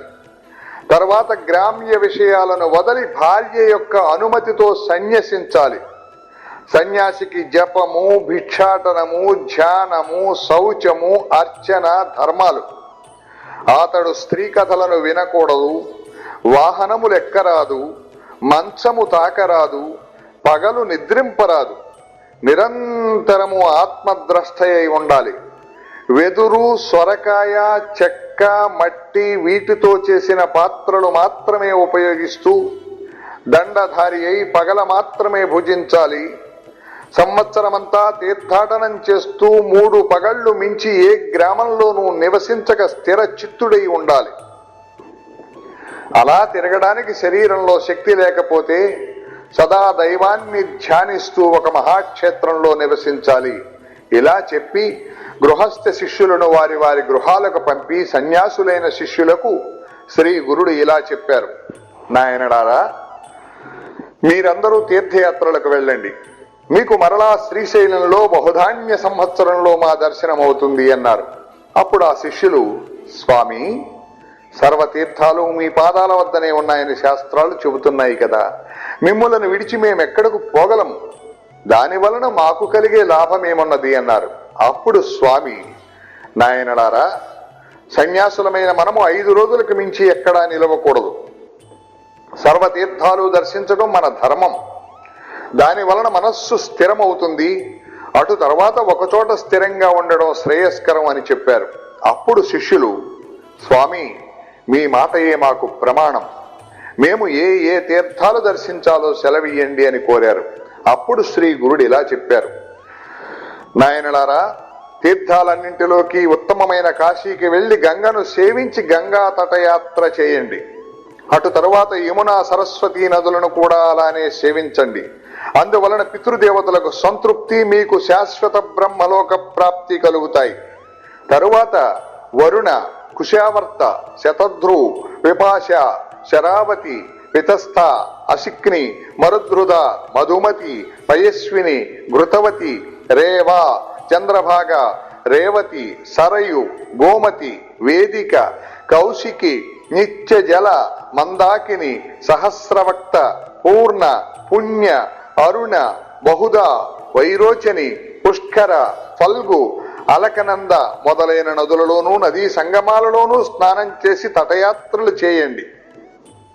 అలానే శ్రీశైలము, అనంతము, రామేశ్వరము, సేతుబంధము, శ్రీరంగము, పద్మనాభము, నైమిషారణ్యము, పురుషోత్తమము, మహాలయము, కేదారము, కోటి రుద్రము, మాతృకేశము, కుబ్జ తీర్థము, కోకాముఖి, ప్రసాద తీర్థము, విజయ తీర్థము, చంద్రతీర్థము, గోకర్ణము, శంఖకర్ణము అనే తీర్థాలలో స్నానం చేయండి. అలానే అయోధ్య, మధుర, మాయా, కాంచి, ద్వారక, శాలగ్రామము, శబలాగ్రామములు దర్శించండి. సవ్య మార్గంలో 3 సార్లు గోదావరి తటయాత్ర చేస్తే పాపాలన్నీ నశించి జ్ఞానం కలుగుతుంది. అలానే భీమేశ్వర, పంజర, కుశతర్పణ, పూర్ణ, కృష్ణవేణి, తుంగభద్ర, పంపా, భీమా నదులకు తటయాత్ర చేయండి. హరిహర క్షేత్రము, పాండురంగ క్షేత్రము, మాతులింగము దర్శించండి. గంధర్వపురం ఉత్తమమైన క్షేత్రము. అక్కడ ఎన్నో తీర్థాలున్నాయి. అచ్చటి దేవతలు సులభంగా వరాలిస్తారు. అక్కడ భీమా అమరజా నది సంగమం ఉన్నది. అచ్చటి అశ్వత్థ వృక్షము సాక్షాత్తు కల్పవృక్షమే. దానికి ఎదురుగా నృసింహ తీర్థము, దానికి తూర్పున పాపనాశ తీర్థము, దాని ప్రక్కనే రుద్రపాద తీర్థము, చక్ర తీర్థము, తరువాత కోటి తీర్థము, మన్మథ తీర్థము ఉన్నాయి. అక్కడనే కల్లేశ్వరుడున్నాడు. గంధర్వపురం సాటి లేని సిద్ధ భూమి గనుక అక్కడ అనుష్ఠానం చేస్తే అతి త్వరగా అభీష్టాలు నెరవేరుతాయి. తుంగా, భద్రా నదుల సంగమము, మలాపహ సంగమము, నివృత్తి సంగమము దర్శించండి. బృహస్పతి సింహరాశిలో ప్రవేశించినప్పుడు గోదావరికి, కన్యారాశిలోకి వచ్చినప్పుడు కృష్ణానదికి, తులారాశిలోకి వచ్చినప్పుడు తుంగభద్రకు, కర్కాటకంలో ప్రవేశించినప్పుడు మలాపహ నదికి పుష్కరాలు వస్తాయి. అంటే గంగా నది ఆయా పవిత్ర సంవత్సరాలలో ఆయా నదులలో వచ్చి ఉంటుంది కనుక వాటిని సేవించడం ఎంతో మంచిది. అలానే ఆయా నదులు సముద్రంలో కలిసే చోట స్నానం చేయడం వలన ఎంతో పుణ్యం వస్తుంది. కుంభకోణము, కన్యాకుమారి, మత్స్యతీర్థము, పక్షితీర్థము, ధనుష్కోటి, కొల్హాపురము, కరవీరము, మహాబలేశ్వరము దర్శించండి. బిల్లవటి, వరుణా సంగమము, కృష్ణా తీరంలోనున్న ఋష్యాశ్రమము దర్శించండి. అమరపురం వద్దనున్న కృష్ణవేణి పంచనది సంగమములో 3 రోజులు స్నానము, ఉపవాసము చేస్తే అన్ని కోరికలు తీరడమే కాక పరమార్థము కూడా లభిస్తుంది. యుగాలయము, శూర్పాలయము, కపిలాశ్రమము, కేదారము, పిఠాపురము దర్శించండి. అక్కడ శ్రీ దత్తాత్రేయ స్వామి ఉన్నారు.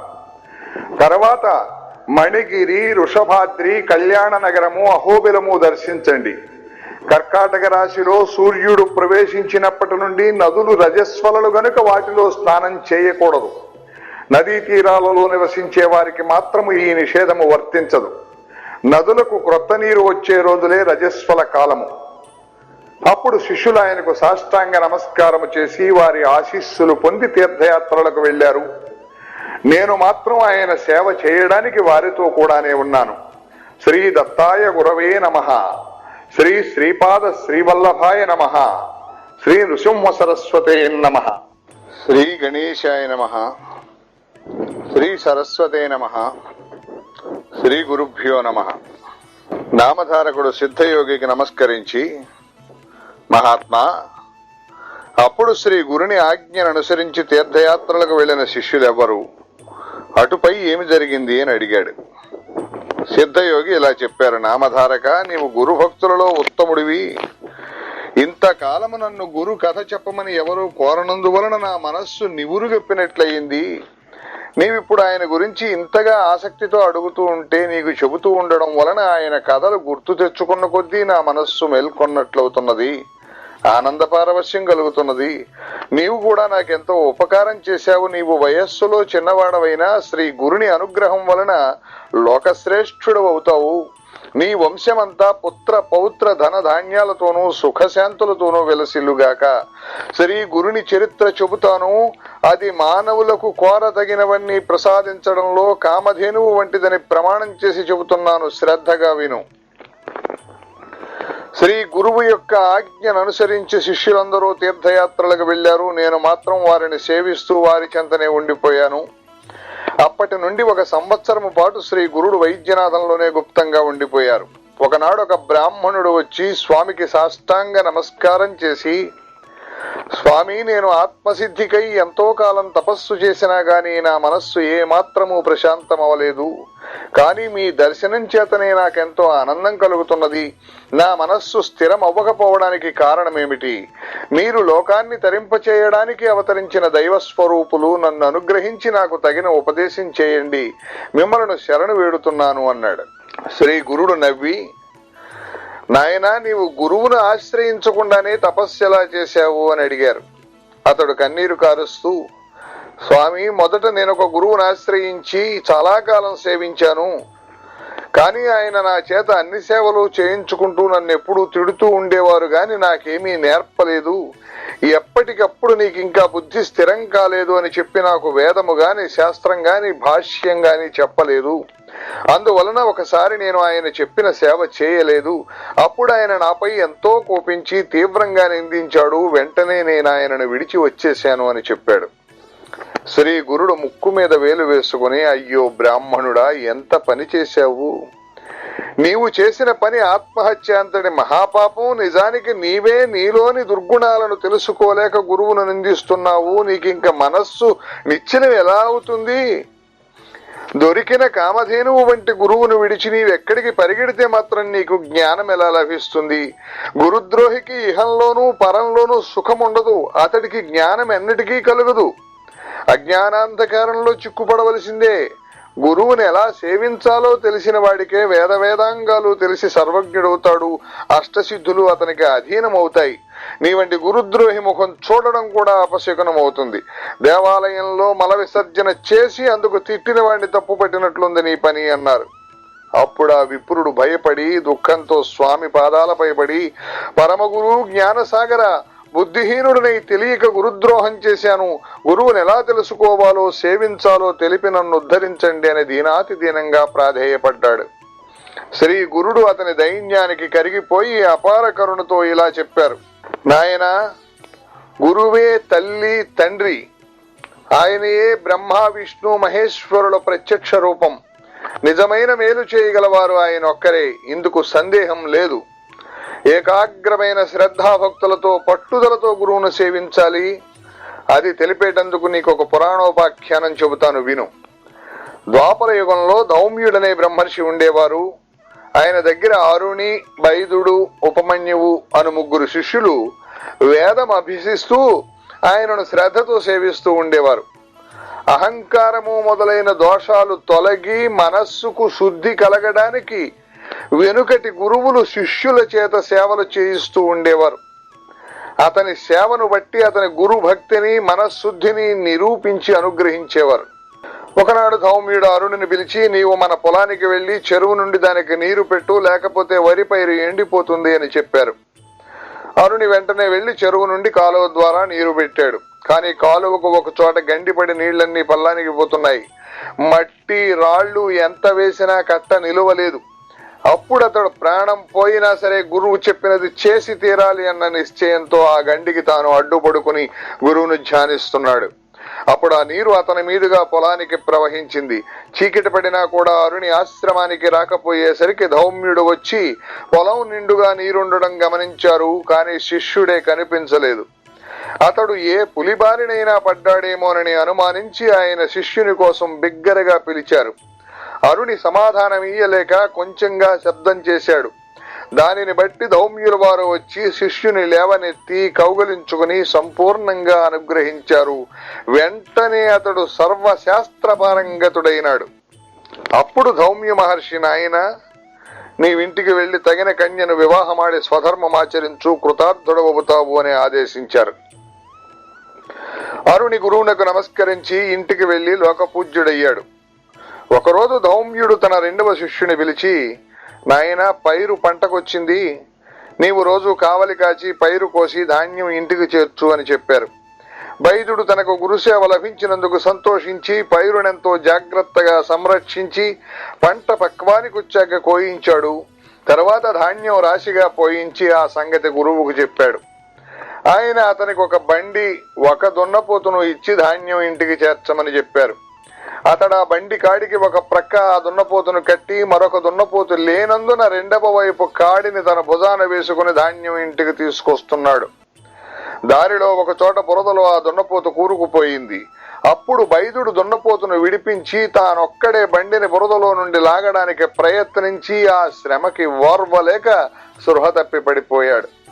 కొంతసేపటికి ధౌమ్యుడు అక్కడికి వచ్చి చూచి అతని గురుసేవా దీక్షకు మెచ్చి అతని మెడ నుండి కాడి తొలగించి అతనిని లేవదీసి కౌగలించుకుని అనుగ్రహించారు. వెంటనే వేద శాస్త్ర విజ్ఞానమంతా అతనిలో మేల్కొన్నది. గురువు అతనికి సెలవిచ్చి ఇంటికి పంపారు. కొద్ది కాలంలోనే అతడు కూడా అరుణి వలె లోక ప్రసిద్ధుడయ్యాడు. ఇంకా ఉపమన్యువు మాత్రమే ఆ మహర్షిని సేవిస్తూ ఉండేవాడు. అతడు అతిగా భోజనం చేసేవాడు. ఆ మాంద్యం వలన విద్యాభ్యాసంలో అతని మనస్సు నిలిచేది కాదు. ధౌమ్యుడు ఆలోచించి ఒకరోజు అతనిని పిలిచి, నాయనా, నీవు గోవులను అడవికి తోలుకుని పోయి మేపుకుని వస్తూ ఉండు అని చెప్పారు. ఉపమన్యువు గోవులను అడవికి తీసుకెళ్లాడు. కొంతసేపటికి అతడికి ఆకలి వేయసాగింది. వెంటనే అతడు ఆవులను ఇంటికి తోలుకొచ్చాడు. ధౌమ్యుడది చూచి, నీవు ప్రతిరోజు సూర్యాస్తమయం వరకు గోవులను మేపాలి అన్నారు. మరునాటి నుండి ఆవులు మేస్తూ ఉండగా బాగా ఆకలైనప్పుడు అతడు స్నానం చేసి సంధ్య వార్చుకుని దగ్గరలోనున్న బ్రాహ్మణుల ఇండ్లలో భిక్ష తెచ్చుకొని భోజనం చేయసాగాడు. అందువలన కొద్ది కాలానికి అతని శరీరానికి మంచి పుష్టి కలిగింది. అది గమనించిన ధౌమ్యుడు ఒక రోజున అతనిని అడిగి కారణం తెలుసుకుని, నన్ను విడిచి భోజనం చేస్తున్నావటరా? నిత్యము నీవు చేసుకొచ్చిన భిక్ష నాకిచ్చి మరల అడవికి పోయి ఆవులను మేపుకుని రావాలి అని ఆజ్ఞాపించారు. ఉపమన్యువు అలా చేస్తూ ఉండడం వలన ఆకలి అతనిని ఎంతగానో బాధించేది. అతడు తాను మొదట తెచ్చుకున్న భిక్షను గురువు గర్పించి 2వసారి భిక్ష తెచ్చుకొని తినసాగాడు. అందువలన అతడి శరీరం పుష్టిగా ఉండడం చూచి ధౌమ్యుడు కారణం అడిగి తెలుసుకుని ఆ 2వ భిక్షను కూడా తమకే ఇవ్వమని చెప్పారు. ఉపమన్యువు కొంచెమైనా బాధపడక అలానే చేసి ఆవుల దగ్గర దూడలు త్రాగగా మిగిలిన పాలు త్రాగి ఆకలి తీర్చుకోసాగాడు. అందువలన కొద్ది కాలంలోనే అతని శరీరం మరింతలా వెక్కింది. ఒకరోజు ధౌమ్యుల వారు అందుకు కారణం అడిగి తెలుసుకుని, ఒరే, పశువుల ఎంగిలి పాలు త్రాగితే పశువు వలె నీవు కూడా బుద్ధిహీనుడు అవుతావు, కనుక త్రాగవద్దు అని నిషేధించారు.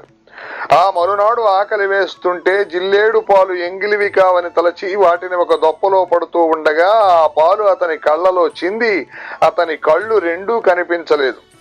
తర్వాత అతడు గోవులను వెదుక్కుంటూ పోతూ ఒక బావిలో పడిపోయాడు. సూర్యాస్తమయమైన శిష్యుడింటికి రాకపోయేసరికి అతనిని వెతుకుతూ ధౌమ్యుల వారు అడవికి వెళ్లారు. ఆయన కేక విని ఉపమన్యువు బావిలో నుండే సమాధానమిచ్చాడు. ఆ మహర్షి బావి వద్దకు వెళ్లి అతని దుస్థితి తెలుసుకుని అశ్వినీ దేవతలను ప్రార్థించమని చెప్పారు. ఉపమన్యువు అలా చేయగానే అతనికి దృష్టి వచ్చింది. వెంటనే అతడు బావి నుండి బయటకు వచ్చి గురువుకు నమస్కరించాడు.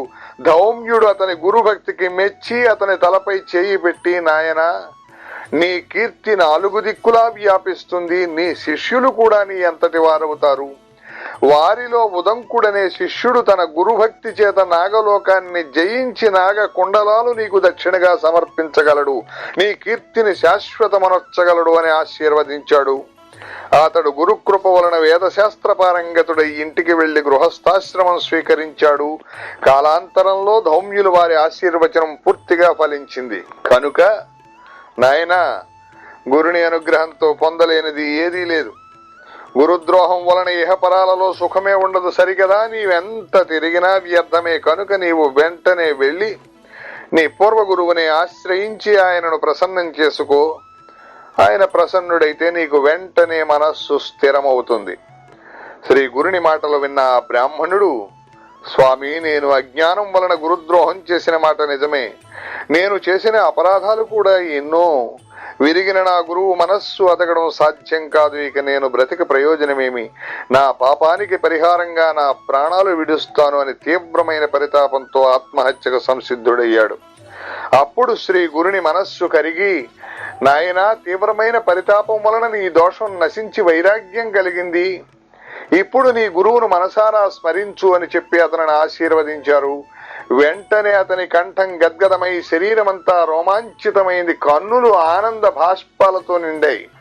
అతడు కృతజ్ఞతతో స్వామి పాదాలకు నమస్కరించగానే వేదశాస్త్రాల సారం అతని హృదయంలో ఉదయించింది. అప్పుడు శ్రీ గురుడు, నాయనా, నేను చెప్పిన గురు మహిమ హృదయంలో నిలుపుకొని నీవు గురువు వద్దకు వెళ్ళు. నీవు నమస్కరించగానే ఆయన ప్రసన్నుడవుతాడు. ఆయనే నేను అని తెలుసుకో అన్నారు. అతడు అలానే చేసి తర్వాత ముక్తి పొందాడు. ఇలా 1 సంవత్సర కాలం వైద్యనాథంలో నివసించి తర్వాత శ్రీ నృసింహ సరస్వతి దేశ సంచారం చేస్తూ కృష్ణా తీరంలో ఉన్న భిల్లవటి గ్రామంలోని భువనేశ్వరీదేవి సన్నిధి చేరి అచ్చట కృష్ణ వేణి సంగమంలో పడమట తీరాన ఉన్న ఉదుంబర వృక్షం క్రింద కొంతకాలం గుప్తంగా నివసించారు. శ్రీ దత్తాయ గురవే నమః, శ్రీ శ్రీపాద శ్రీవల్లభాయ నమః, శ్రీ నృసింహ సరస్వతే నమః, శ్రీ గణేశాయ నమః, శ్రీ సరస్వతే నమః, శ్రీ గురుభ్యో నమః. సిద్ధముని ఇంకా ఇలా చెప్పారు, నాయనా, మబ్బు వేసే ముందు చల్లని గాలి వీచినట్లు గురు కథ వినడంలో నీకు, అది వినిపించడం వలన నాకు ప్రీతి కలుగుతున్నది. శ్రీ గురుని భక్తుల పాలిట కామధేనువు కల్పవృక్షము అయిన ఈ శ్రీ గురు చరిత్ర చెబుతాను విను. శ్రీ గురుడు కృష్ణా తీరంలో భిల్లవటి వద్దనున్న మేడి చెట్టు దగ్గర శాస్త్రోక్తముగా చాతుర్మాస్యం చేశారు. అది వినగానే నామధారకుడు నమస్కరించి, స్వామి, భగవంతుడైన శ్రీ గురుడు తపస్సు అనుష్ఠానము ఎందుకు చేశారు? అందరికీ అన్ని సమర్పించగల ఆయన భిక్ష చేసుకునడం ఎందుకు అని అడిగాడు. సిద్ధయోగి, నాయనా, భగవంతుడైన శివుడు, త్రిమూర్తి స్వరూపుడైన దత్తాత్రేయుడు భిక్ష చేయలేదా? మహాత్ములు తీర్థయాత్ర చేయడము, తపస్సు చేయడము గాని, భిక్షమెత్తడం గాని భక్తులను ఉద్ధరించడానికి, సాధకులకు సన్మార్గము తెలియచెప్పడానికి మాత్రమే చేస్తారు. అలానే శ్రీ గురుడు కూడా భిక్షావృత్తిని స్వీకరించారు. భక్తానుగ్రహార్థమే శ్రీ గురుడు కాలగతిలో మరుగుపడిన ఉత్తమ తీర్థాలను ఎన్నింటినో తిరిగి ప్రకటన చేయడానికే తీర్థయాత్రలు చేశారు. కేవలం లౌకిక సుఖాలను మాత్రమే ఆశించే మూర్ఖులు, స్వార్థపరులు తమను ఆశ్రయించకుండా చూసుకోవడానికి ఆయన కొంతకాలం గుప్తంగా ఉన్నారు గాని సూర్యుని తేజస్సు, కస్తూరి వాసన ఎలా దాగి ఉండలేవో అలాగే శ్రీ గురుని మహిమ కూడా ఒకనాడు ఈ విధంగా వెల్లడైంది. కరవీరపురంలో వేద శాస్త్ర పురాణ పారంగతుడైన ఒక బ్రాహ్మణుడుండేవాడు. అతడు కణ్వశాఖీయుడు, మహాపండితుడు. ఆయనకు ఒక కొడుకు పుట్టాడు. కాని అతని చిన్నతనంలోనే తల్లిదండ్రులు మరణించారు. అతడు మందమతి కావడంతో చదువు ఏమాత్రమూ రాలేదు. మేనమామ గ్రామస్తులతో కలిసి అతనికి 7వ సంవత్సరంలో ఉపనయనం చేశాడు. కాని మతి మరుపు వల్ల అతడు గాయత్రీ మంత్రానుష్ఠానం కూడా చేయలేకపోయేవాడు. ఉపనయనం చేసిన 1 సంవత్సరానికే మేనమామ కూడా మరణించడంతో అతడు అనాథుడై భిక్షకు వెళ్లేవాడు. ఊళ్ళోని జనం అతనిని, "ఒరే మందమతి, అంతటి మహాపండితుని పేరు చెడగొట్టిన నీవు ఎందులోనైనా దూకి చావరాదా? నీ జన్మం వ్యర్థం. విద్యావంతుడు, వయస్సులో చిన్నవాడైనా అతను ఎక్కడికి వెళ్లినా సోదరుని వలె విద్య అతని వెంట నుండి అతనికి కీర్తి, గౌరవము లభించేలా చేస్తుంది. అతని శరీరంలో సర్వదేవతలు నివసిస్తారు కనుక అతడు వయోవృద్ధులకు కూడా పూజనీయుడే. విద్య లేనివాడు వయస్సులో పెద్దవాడైనా అతనిని ఎవరూ ఆదరించరు. విద్య లేని నీవు పశువు కంటే హీనం" అని హేళన చేసేవారు. అతడందుకు బాధపడి, "అయ్యా, మీరు చెప్పినది నిజమే గాని నేను ఏమి చేయగలను? పూర్వజన్మలో నేను విద్యాదానం చేయలేదు కాబోలు నాకు ఈ దుస్థితి ఏర్పడింది. దయతో నాకు విద్య అలవడేందుకు ఉపాయం చెప్పండి" అని ప్రాధేయపడేవాడు. అతనికి విద్య చెప్పి చెప్పి విసిగిపోయిన ఆ విప్రుడు, "నీకిక జన్మలో విద్య రాదు. నీవు భిక్ష చేసుకుని బ్రతకడానికి కూడా పనికిరావు. నీ వలన నీ వంశమే భ్రష్టమైంది" అని నిందించేవారు. ఆ పిల్లవాడు తన దుస్థితికి నిస్పృహ చెంది ఇల్లు విడిచి బిల్లవటి చేరి కృష్ణానదికి తూర్పు దిక్కున ఉన్న భువనేశ్వరీ దేవిని దర్శించి అక్కడ ప్రాయోపవేశం ప్రారంభించాడు. అలా 3 రోజులు గడిచినా ఆ తల్లి దర్శనమియ్యకపోయేసరికి అతడు పట్టరాని కోపంతో తన నాలుక కోసి దేవి పాదాల వద్ద పెట్టి, "అమ్మా, నీవు కూడా నన్ను అనుగ్రహించుకుంటే రేపు నా తల నరికి నీకు సమర్పించి నీ ఎదుటనే ప్రాణాలు విడుస్తాను" అని చెప్పుకున్నాడు. నాటి రాత్రి దేవి అతడికి కలలో కనిపించి, "నాయనా, నాపై అలుగవద్దు. కృష్ణానదికి పడమట తీరాన ఉన్న మేడు చెట్టు క్రింద తపస్సు చేసుకుంటున్న సన్యాసి సాక్షాత్తు శివుని అవతారము, అపార శక్తిమంతుడు, నీ కోరిక తీర్చగలడు" అని చెప్పింది. అతడు వెంటనే నిద్రలేచి బయలుదేరి శ్రీ గురుని దర్శించి సాష్టాంగ నమస్కారము చేశాడు. శ్రీ గురుడు ప్రసన్నులై అతని శిరస్సు మీద తమ చేయి నుంచి ఆశీర్వదించారు. అతనికి వెంటనే నాలుక రావడమే గాక సకల విద్యలు సిద్ధించాయి. కాకి మానస సరోవరం చేరి రాజహంసగా మారినట్లు, పరశువేది స్పర్శతో ఇనుము బంగారమైనట్లు శ్రీ గురుని హస్తస్పర్శ వలన ఆ విప్రకుమారుడు మహాజ్ఞాని అయ్యాడు. శ్రీ గురుని నివాసం వలన ఆ స్థలం మహామహిమగలదయ్యింది. శ్రీ దత్తాయ గురవే నమః. శ్రీ శ్రీపాద శ్రీవల్లభాయ నమః. శ్రీ నృసింహ సరస్వతే నమః. శ్రీ గణేశాయ నమః. శ్రీ సరస్వతే నమః. శ్రీ గురుభ్యో నమః. నామధారకుడు, "స్వామి, శ్రీ గురుని లీలలు ఇంకా వినిపించవలసింది" అని ప్రార్థించాడు. సిద్ధయోగి ఇలా చెప్పారు, "నాయనా, అంతవరకు గుప్తంగా ఉన్న శ్రీ గురుని మహిమ ఈ లీల వలన లోకానికి వెల్లడయింది. ఇక శ్రీ గురుడు తమ గుప్త జీవితం విడిచిపెట్టి లోక ప్రసిద్ధుడై అచ్చట నుండి వరుణా సంగమం చేరి అక్కడి నుండి కృష్ణా తీరంలో ఉన్న తీర్థాలలో స్నానం చేస్తూ కృష్ణా పంచనదీ సంగమానికి వెళ్లి అక్కడ 12 సంవత్సరాలు నివసించారు. అక్కడ శివ, భద్ర, భోగవతి, కుంభి, సరస్వతి అను మహాపవిత్రమైన 5 నదులు ఒక్కటై కృష్ణానదిలో కలుస్తాయి. అందువలన దీని మహిమ పురాణాలలో కూడా మనోహర తీర్థము అని ఎంతగానో కీర్తించబడింది. అక్కడ ఎన్నో తీర్థాలు ఉన్నాయి. అక్కడి నుండి తూర్పున అమరపురం అనే గ్రామంలో అమరేశ్వరుడు, ఆయన సన్నిధిలో 64 మంది యోగినులు నివసిస్తున్నారు. అచ్చటి అమరేశ్వరలింగం సాక్షాత్తు కాశీ విశ్వేశ్వరుడే. అక్కడ వేణీ నదితో కలిసిన కృష్ణ దక్షిణ దిక్కుగా ప్రవహిస్తున్నది. అక్కడకు ఉత్తర దిక్కున శుక్ల తీర్థము, ఉదుంబర వృక్షము దగ్గర పాపనాశ తీర్థము, కామ్య తీర్థము, వరద తీర్థము ఉన్నాయి. సంగమంలో శక్తి తీర్థము, చామర తీర్థము, కోటి తీర్థము ఉన్నాయి. అవన్నీ అపారమైన మహిమ గలవే. అచ్చటి కృష్ణా పంచగంగలో స్నానం చేస్తే సర్వ కార్యాలు నెరవేరుతాయి. అది గొప్ప తీర్థక్షేత్రము. దాని దర్శనం చేతనే అభీష్టాలు నెరవేరుతాయి. అచ్చటి మేడి చెట్టు సాక్షాత్తు కల్పవృక్షము. ఆ క్షేత్ర మహిమను వెల్లడి చేయడానికే శ్రీ గురుడక్కడ అంతకాలం నివసించారు. శ్రీ నృసింహ సరస్వతి స్వామి ప్రతిరోజు భిక్షకు అమరపురానికి వెళుతూ ఉండేవారు. ఆ గ్రామంలో ఒక నిరుపేద బ్రాహ్మణుడు ఉండేవాడు. అతడు పరమ సాత్వికుడు. కేవలం యాయవార వృత్తితో జీవిస్తూ ఉండేవాడు. అతనికి ఒక కుమారుడు, ఒక కుమార్తె ఉన్నారు. అతడి ఇంటి ముందు తమ్మపాదు ఒకటి ఉండేది. అతనికి గ్రామంలో గింజలు లభించినప్పుడు ఆ కుటుంబం ఆ కూర వండుకుని తినేవారు. అయినప్పటికీ ఆ బ్రాహ్మణుడు పంచయజ్ఞాలు సక్రమంగా నిర్వర్తిస్తూ అతిథులను తమ శక్తిని అనుసరించి సేవిస్తూ ఉండేవాడు.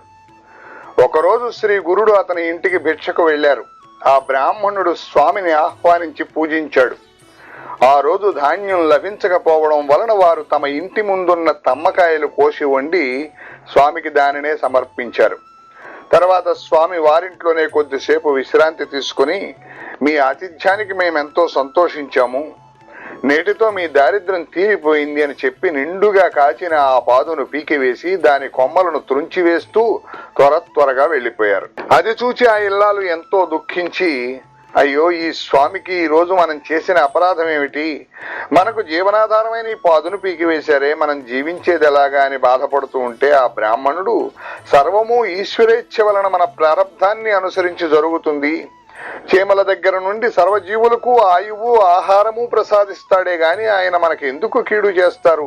ఏదైనా మన కర్మను అనుసరించి జరుగుతుంది, నీవు బాధపడవద్దు అని ఆమెను ఓదార్చి దానిని తిరిగి నాటాలి అని ఆ పాదు మొదట్లో త్రవ్వాడు. గడ్డపారకు ఒక లోహపాత్ర తగిలిన శబ్దం వచ్చింది. అక్కడ త్రవ్వి చూడగా ఒక రాగి బిందె నిండుగా బంగారు నాణేలున్నాయి. అతడు ఎంతో సంతోషంతో దానిని తన భార్యకు చూపి, చూచావా, స్వామి ఈ లతను పీకివేయడం వల్లనే ఈ నిధి మనకు దొరికింది. ఆయన సాక్షాత్తు పరమేశ్వరుడే అని చెప్పాడు. వెంటనే ఆ దంపతులు శ్రీ గురుని దర్శించి ఆ వృత్తాంతం ఆయనకు విన్నవించారు. అప్పుడు శ్రీ గురుడు, నాయనా, నీవు ఈ విషయం ఎవరికీ చెప్పవద్దు, చెబితే సంపద నశిస్తుంది. స్వధర్మాన్ని అనుసరిస్తూ భోగభాగ్యాలు అనుభవించి తర్వాత నిరామయులై ముక్తి పొందుతారు అని దీవించి పంపారు. శ్రీ దత్తాయ గురవే నమః. శ్రీ శ్రీపాద శ్రీవల్లభాయ నమః. శ్రీ నృసింహ సరస్వతే నమః. శ్రీ గణేశాయ నమః. శ్రీ సరస్వతే నమః. శ్రీ గురుభ్యో నమః. నామధారకుడు స్వామి అశ్వత్థ వృక్షం వంటి పవిత్రమైనటువంటి వృక్షాలు ఎన్నో ఉండగా శ్రీ గురుడు ప్రత్యేకంగా ఉదుంబర వృక్షం మూలంలోనే నివసించడానికి కారణమేమి అని ప్రశ్నించాడు. అప్పుడు సిద్ధమునీంద్రుడు ఇలా చెప్పారు.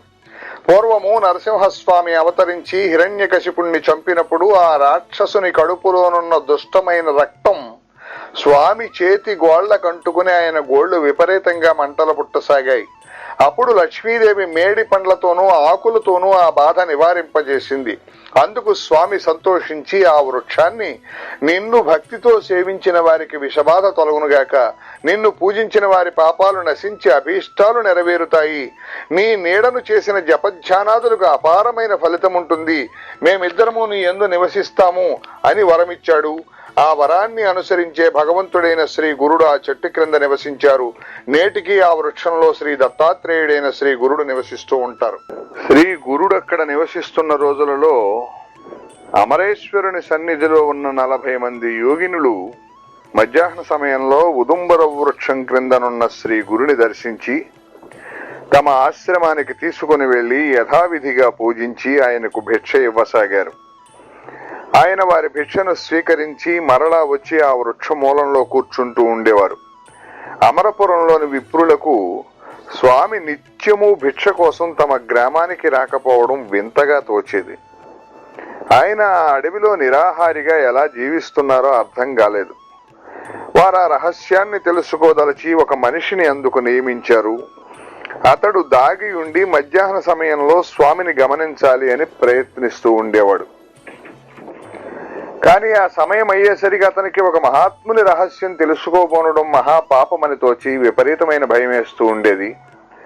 దానిని తట్టుకోలేక ఒకరోజు అతడు ఇంటికి పారిపోయాడు. అక్కడికి దగ్గరలోనే గంగానుజుడు అనేవాడు తన పొలానికి కావలి కాచుకుంటూ ఉండేవాడు. ఒకరోజు ఒక అద్భుతమైన దృశ్యం అతడి కంటపడింది. అకస్మాత్తుగా నదీ జలం అడ్డంగా రెండుగా చీలిపోయింది. అందులో నుండి ఎవరో వస్తున్నట్లు తోచి గమనించగా యోగినులు కొందరు నది నుండి బయటకు వచ్చి అచటి మేడి చెట్టు క్రింద కూర్చొని ఉన్న శ్రీ గురుని వద్దకు వెళ్లారు. వారు ఆయనను పూజించి ఆయన సన్నిధిలో కొంతసేపు ధ్యానం చేసుకుని తర్వాత స్వామిని తీసుకుని వచ్చిన దారిని నది మధ్యకు వెళ్లిపోయారు. మర్నాడు కూడా అదే సమయానికి సరిగా అలానే జరగడం చూచి అతడు ఆశ్చర్యపోయి కొంచెం దూరం వారిని అనుసరించాడు. ఆ నది మధ్యలో ఒక దివ్య మందిరం చూచాడు. వారు దేవకన్యలని, వారి చేత పూజింపబడుతున్న యతి సామాన్య మానవుడు కాడని అతడు గుర్తించాడు. మూడవ రోజు అదే సమయానికి అతడికి వెళ్లి అతడు ఆ యోగినుల వెనుకనే నదీ గర్భంలోకి ఇంకొంచెం ముందుకు వెళ్లి అతడి మందిర ద్వారం దగ్గర నిలిచి అక్కడ జరిగేదంతా శ్రద్ధగా గమనిస్తున్నాడు. యోగినులు స్వామిని రత్న ఖచ్చిత సింహాసనంపై కూర్చోబెట్టి పూజ చేసి నీరాజనమిచ్చి షడ్రసోపేతమైన భోజనం సమర్పించారు. తరువాత శ్రీ గురుడు మందిరం నుండి తిరిగి వస్తూ గంగానుజుడిని చూచి, నీవెవరు, ఇక్కడికి ఎందుకు వచ్చావు అని అడిగారు. అతడు భయపడి అపాదమస్తకము వణికిపోతూ, స్వామి, నా పేరు గంగానుజుడు. నేను కుతూహలం ఆపుకోలేక మీ వెనుక ఇచ్చటికి చూడవచ్చాను. నా అపరాధం క్షమించండి అని ఆయనకు నమస్కరించి, మీరు సాక్షాత్తు త్రిమూర్తి స్వరూపులు. అజ్ఞానులైన మానవులు మీ నిజరూపం తెలుసుకోలేకున్నారు, నన్ను ఉద్ధరించండి అని వేడుకున్నాడు. స్వామి సంతోషించి, నాయనా, నేటితో నీ కష్టాలన్నీ తీరిపోయాయి. నీవు కోరుకున్నవన్నీ నీకు లభిస్తాయి. కానీ నీవిప్పుడు చూచినది మేము ఈ ప్రాంతంలో ఉన్నంత కాలము ఎవ్వరికీ చెప్పవద్దు. చెబితే తక్షణమే నీవు మరణిస్తావు అన్నారు. గంగానుజుడు అలాగేనని చెప్పి గురువుకు నమస్కరించి సంతోషంగా తన పొలానికి వెళ్ళాడు. అప్పుడే అతనికి అక్కడ ఒక నిధి దొరికింది. నాటి నుండి అతడు ప్రతిరోజు భార్యా సమేతంగా వచ్చి శ్రీ గురుణ్ణి సేవిస్తూ ఉండేవాడు. ఒక మాఘ పూర్ణిమ రోజున గంగానుజుడు యథాప్రకారం శ్రీ గురుణ్ణి దర్శించి, స్వామి, మాఘమాసంలో ప్రయాగ, కాశీ, గయలలో స్నానం చేయడం ఎంతో పుణ్యమని చెబుతారు. కానీ వాటిని నేను దర్శించనైనా లేదు. ఆ క్షేత్రాల మహాత్మ్యము వినినా కూడా పుణ్యం వస్తుందంటారు. కనుక దయతో వాటిని వివరించి చెప్పండి అని కోరాడు. శ్రీ నృసింహ సరస్వతి సంతోషించి, ఈ కృష్ణా పంచనదీ సంగమం సాక్షాత్తు ప్రయాగయే. త్రిస్థలి అని ప్రసిద్ధికెక్కిన ప్రయాగ, కాశీ, గయా ఎంతో మహత్తరమైనవి. అలాగే ఇక్కడి సంగమము, యుగాలయము, కరవీరము అనే మూడు కూడా త్రిస్థలి అని తెలుసుకో. ఈ మూడింటిని నీకు ఇప్పుడే చూపిస్తాను అని చెప్పి స్వామి పులి చర్మంపై కూర్చొని గంగానుజుణ్ణి తమ పాదుకలను గట్టిగా పట్టుకుని కళ్ళు మూసుకోమన్నారు. క్షణకాలంలో శ్రీ గురుడు అతనికి ప్రయాగ దర్శనం చేయించి మధ్యాహ్నం కాశీలో విశ్వనాథుని దర్శనం చేయించారు. సాయంత్రం అయ్యేసరికి గయ దర్శనం కూడా చేయించి సూర్యాస్తమయానికి తిరిగి అతనిని సంగమానికి తీసుకువచ్చారు. తర్వాత ఆ త్రిస్థలితో సమానమైన అక్కడ ఉన్న 3 క్షేత్రాలను కూడా చూపించారు. ఈ రీతిన ఆ క్షేత్ర మహాత్మ్యం వెల్లడి చేశాక శ్రీ గురుడు ఆ చోటు విడిచిపోదలచారు.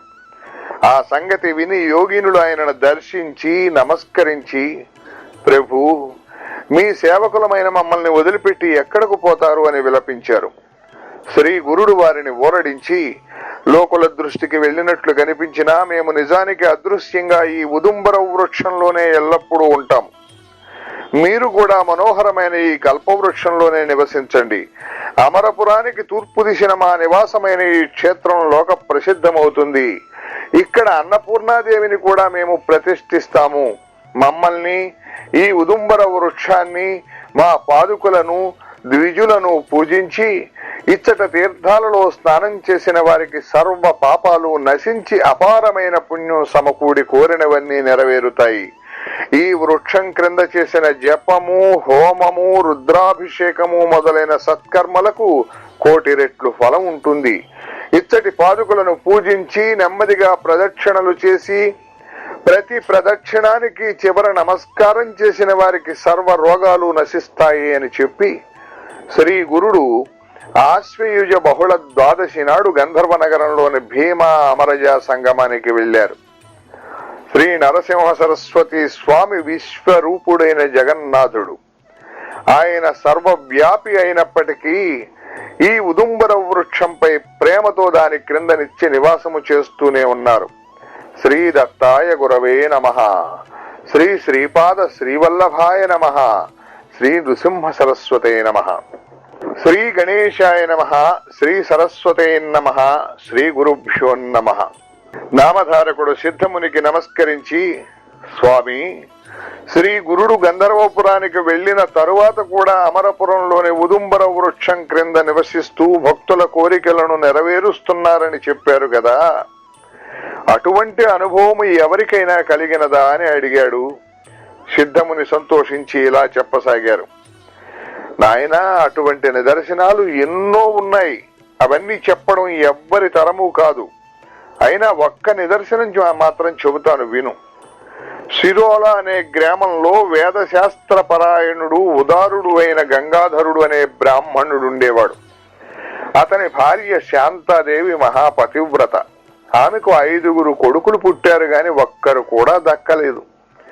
ఆమె ఎందరో దేవతలను పూజించింది, ఎన్నో వ్రతాలు చేసింది, ఉపవాసాలు చేసింది. అయినా ఆమె కర్మ తీరలేదు. చివరికి ఆమె తన శోకానికి కారణము నివారణోపాయము తెలపమని ఒక దైవజ్ఞుని కోరింది. అతడు, అమ్మా, నీ గర్భశోకానికి కారణం నీవు చేసిన పూర్వ పాపమే. గర్భపాతం చేసినా, ఇతరుల ధనం అపహరించినా తర్వాత జన్మలలో పుట్టిన బిడ్డలందరూ చనిపోతారు. నీవు గత జన్మలో సౌనక గోత్రుడైన ఒక బ్రాహ్మణుని వద్ద 100 రూపాయలు అప్పుగా తీసుకుని అతడెంత బ్రతిమాలినా తిరిగి ఇవ్వలేదు. అతడు ఆ దిగులుతో ఆత్మహత్య చేసుకుని పిశాచమై ఈ జన్మలో నీ పిల్లలందరినీ చంపుతున్నాడు. నీవీ కర్మ అనుభవించక తీరదు అని చెప్పాడు. ఆమె పశ్చాత్తాపంతో అతని పాదాలపై పడి ఆ పాపానికి పరిహారం చెప్పమని కోరింది. ఆ దైవజ్ఞుడు జాలిపడి, అమ్మా, ఆ బ్రాహ్మణుడు ఆత్మహత్య చేసుకున్నందువలన అతనికి శ్రాద్ధ కర్మలు ఎవరూ చేయలేదు. అతడు ఆత్మహత్య చేసుకోవడము, అంత్యక్రియలు జరగకపోవడము ఇవన్నీ నీ వలననే జరిగాయి కనుక అతడిప్పుడు పిశాచమై నీ బిడ్డలను చంపుతున్నాడు. కనుక నీవు 1 నెల రోజుల పాటు పంచగంగా స్నానం చెయ్యాలి. నిత్యము 7 సార్లు మేడి చెట్టుకు యథావిధిగా ప్రదక్షిణము పూజ చేసి శ్రీ గురుని పాదుకలకు పూజ అభిషేకము చేస్తూ ఉపవాసము చేయి. అటు తరువాత నీవతనికి అంత్యక్రియలు చేసి అతని సగోత్రీకుడైన ఒక బ్రాహ్మణునికి నీవు అపహరించిన 100 రూపాయలు దానమివ్వాలి. అలా చేస్తే నీకు కలిగిన సంతానం నిలుస్తుంది. అప్పుడు నీ దోషాలు తొలగి శ్రీ గురుని అనుగ్రహం వలన పూర్ణాయుర్ధాయం గల కొడుకులు కలుగుతారు. ఆ మాటలు విని శాంతాదేవి దీనంగా, అయ్యా, నేను శరీరంతో శ్రమించి మీరు చెప్పిన మాసవ్రతము ఆచరించగలను గాని ఆ బ్రాహ్మణుని సగోత్రికునికి దానమివ్వడానికి నా వద్ద అంత పైకము లేదు. మరి నేనేమి చేయాలి అని వాపోయింది. ఆ దైవజ్ఞుడు, అమ్మా, అలాగైతే నిర్మలమైన మనస్సుతో నేను చెప్పినట్లు శ్రీ గురుపాదుకలను అర్చించి నీ శక్తి మేరకు దానమివ్వు. ఆ ఉదుంబర వృక్షంలో నిత్య నివాసం చేస్తున్న శ్రీ గురుడు పరమదయామూర్తి కనుక నీ భక్తికి మెచ్చి నీ పాప పరిహారం చేస్తారు అని చెప్పాడు. అప్పుడు శాంతాదేవి పంచగంగా సంగమానికి వెళ్లి దీక్షగా ఆ వ్రతం ఆచరించనారంభించింది. 3వ రోజు ఆమె ప్రదక్షిణం చేసి నీరసంతో పడుకోగానే కునుకు పట్టి స్వప్నం వచ్చింది. కలలో ఆ పిశాచం కనిపించి ఆమెను భయపెట్టి తన సొమ్ము తిరిగి ఇవ్వకుంటే ఆమె వంశం నాశనం చేస్తానని ఆమె మీదకు దూకాడు. అప్పుడు ఆమె మేడి చెట్టు వద్దకు పరిగెత్తింది. అక్కడ శ్రీ గురుడు ఉన్నారు. ఆమె ఆయన చాటుకు వెళ్ళింది. శ్రీ గురుడు ఆమెకు అభయం ఇచ్చి ఆమె మీదకు వస్తున్న ఆ పిశాచాన్ని అడ్డగించారు. అప్పుడు ఆ పిశాచం ఆయనతో తనకు ఆమె చేసిన అన్యాయం గురించి చెప్పి, స్వామి, తపస్సులు యతీశ్వరులు అయిన మీకు ఆమె పట్ల పక్షపాతం తగదు అని మొరబెట్టుకున్నాడు. అప్పుడు శ్రీ గురుడు కోపంతో, నీవు భక్తులను బాధిస్తే నిన్ను శిక్షిస్తాను. ఈమెనిలా బాధిస్తే నీకు ఇంకా పాపాలు చుట్టుకుంటాయే గాని లాభం ఏమిటి? ఈమె నీ డబ్బు అపహరించినది పూర్వజన్మలో గదా. ఈ జన్మలో ఈమె నిరుపేదరాలు. అందువలన ఈమె చేత ఊర్ధ్వ దైహిక కర్మలు చేయించి యథాశక్తి దానం ఇప్పిస్తాము, నీకు సద్గతి ప్రసాదిస్తాము.